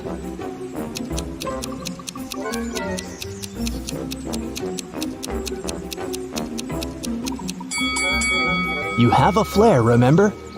You release the signal rocket in the sky. A few seconds later, a plane appears. It throws a ladder down to you.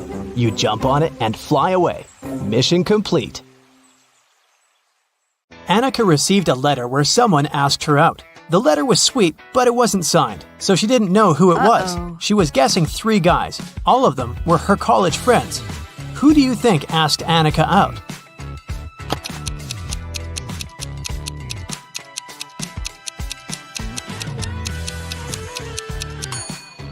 Look at this sign at the end of the letter. This guy has the exact same tattoo, so I bet that the letter is from him. An office was robbed and police arrived for an investigation. The money was stolen from a drawer, but there was no trace of breaking in. The lock was fine and the windows were all locked. Look around and try to guess how the robber broke in.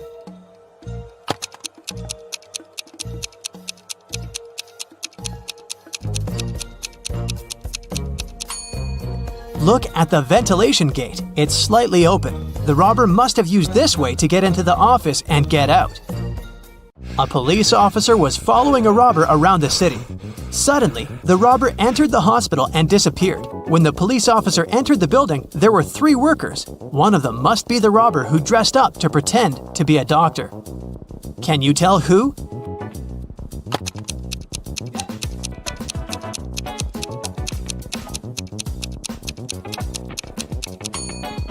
It's the man in the middle. Look at his badge. There's a picture of a woman on it. He must have put on the first pair of clothes he noticed. At daylight, someone painted a wall of a museum, and the police were looking for the person who did it just an hour after it happened. They were roaming the streets of their little town, and they found 3 suspects. Adam said that he'd been at work and just returned. Carter said that he'd been busy painting his fence. Blake said that she'd been walking her dog and didn't know anything about what had happened. Who is guilty?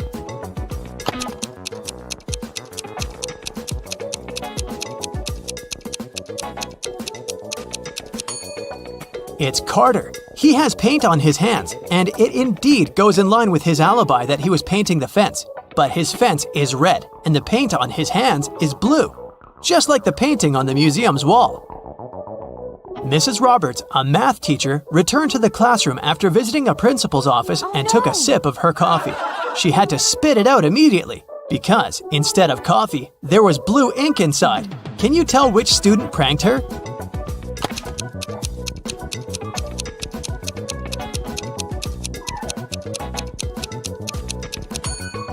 It's this one. Look at his hand. It has ink stains on it. Mrs. Taylor works in a selection committee of a big organization specialized in sustainable and green development. There is an open position for a researcher, and she's looking through the applicants. Many of them are fake, either sent by underqualified people or generated by robots. Her task is to filter out real applicants, and she needs your help. Let's start with this one. What do you think? Is it a real application?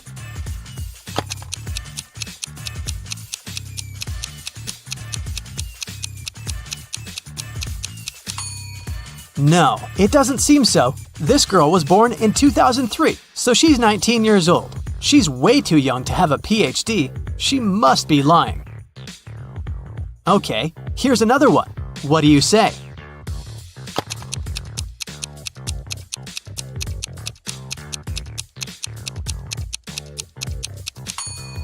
This seems to be another fake. Look at his birthday. There was no February 29th in 1991. This application must have been generated by a robot. Okay then, here's the next candidate for you. What's your call?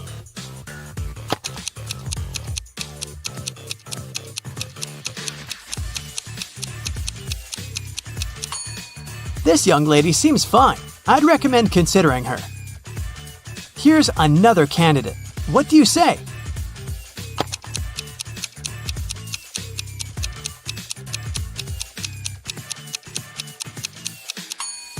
He seems fine to me too. Next one, this candidate. Do you see something suspicious, or is it all okay?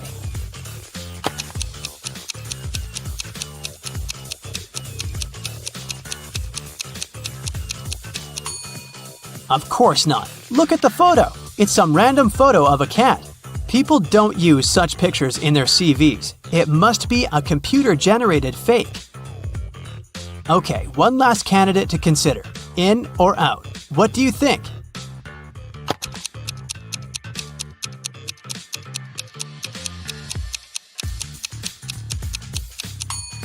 It says that this person is from Narnia. Narnia is a fictional place. It doesn't exist in real life.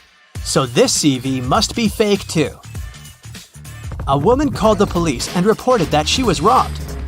She said that she was in a restaurant bathroom, fixing her makeup when someone attacked her from behind. She couldn't see the person and didn't know what they looked like.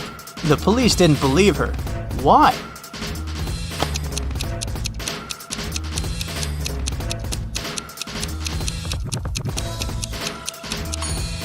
The woman was fixing her makeup, so she was looking in the mirror. If someone tried to approach her from the back, she would definitely see the person. So she lied and made up the whole story. Mrs. Cook went on vacation with her 3 daughters, Kaya, Ruby, and Emma. They were on the beach, and Mrs. Cook had to leave to solve some business issues. The girls stayed, but their mother banned them from going into the water without her supervision. So, they were supposed to read or build sandcastles. When Mrs. Cook returned, she knew that one of her daughters didn't listen to her. Which one?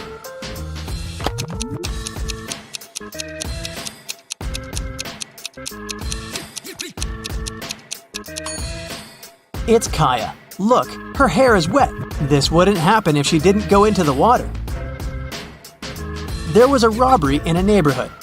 Someone stole the seeds of rare and beautiful flowers from Mrs. Patterson, which she brought from abroad. The police interrogated several neighbors.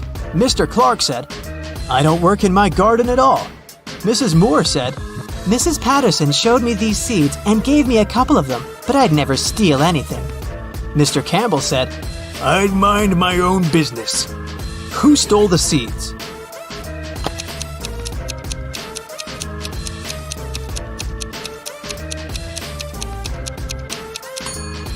It was Mr. Clark. He said that he didn't take care of his garden, but his garden looks way too nice to be abandoned.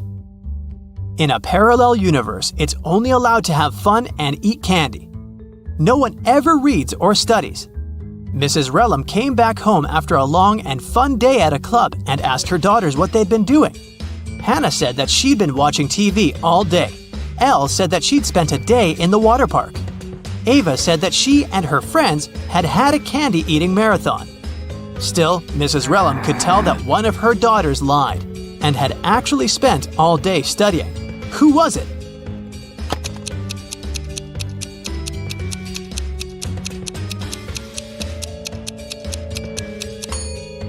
It was Hannah. Look, the TV is unplugged, but there's a book with her in bed. She's definitely been reading it. On the weekend, Kira and her friends were supposed to celebrate a birthday of a friend online, but Kira didn't feel like it and didn't show up.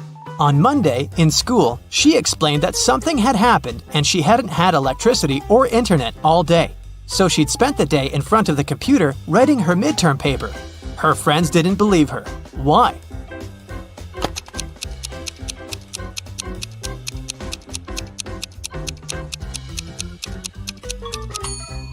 If there was no electricity, she wouldn't be able to work on her computer because it doesn't work without electricity. I'll keep checking how attentive you are, and here are some more tasks for you. Now I'll show you 2 apartments and you have to figure out which one of them was robbed. Ready to start? Here's the first pair. What do you say?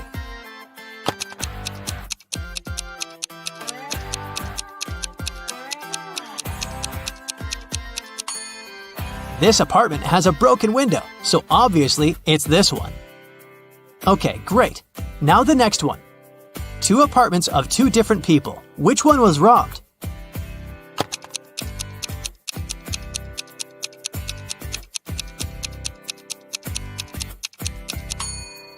This one is way too trash to be a regular mess. I bet it was robbed. Another pair of apartments. Can you see which one someone had broken in?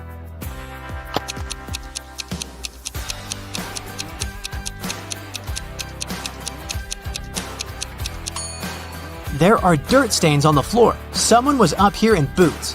So I think that's the apartment that was robbed. Okay, we'll keep looking at apartments. But now your task is to say who do you think lives there? What profession does the person have? Let's start out easy. What about this apartment?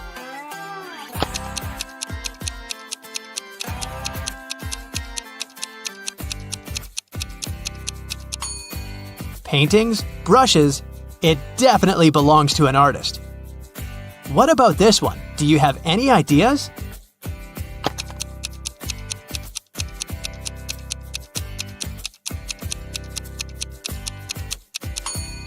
Punching bag, boxing gloves, dumbbells, and some other sports equipment. I'd say there's a boxer living there. Take a closer look here. What are your thoughts?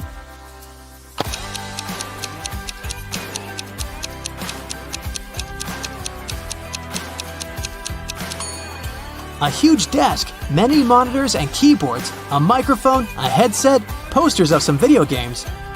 I bet it's a room of a gamer or streamer. What about this nice and clean room? Do you see something that could give away the profession of the person who lives there?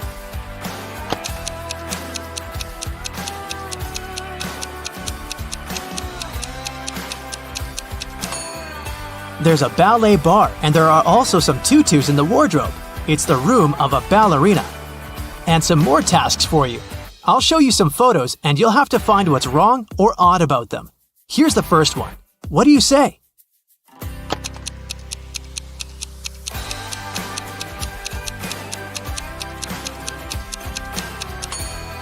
There are people on the surface of the moon, but they're not wearing any spacesuits. Another space-related picture. Do you see a mistake?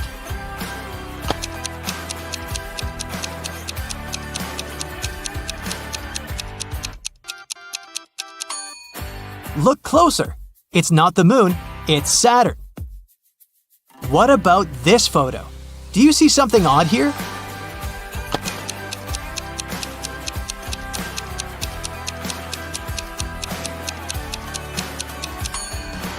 Look at the way this guy is eating a banana.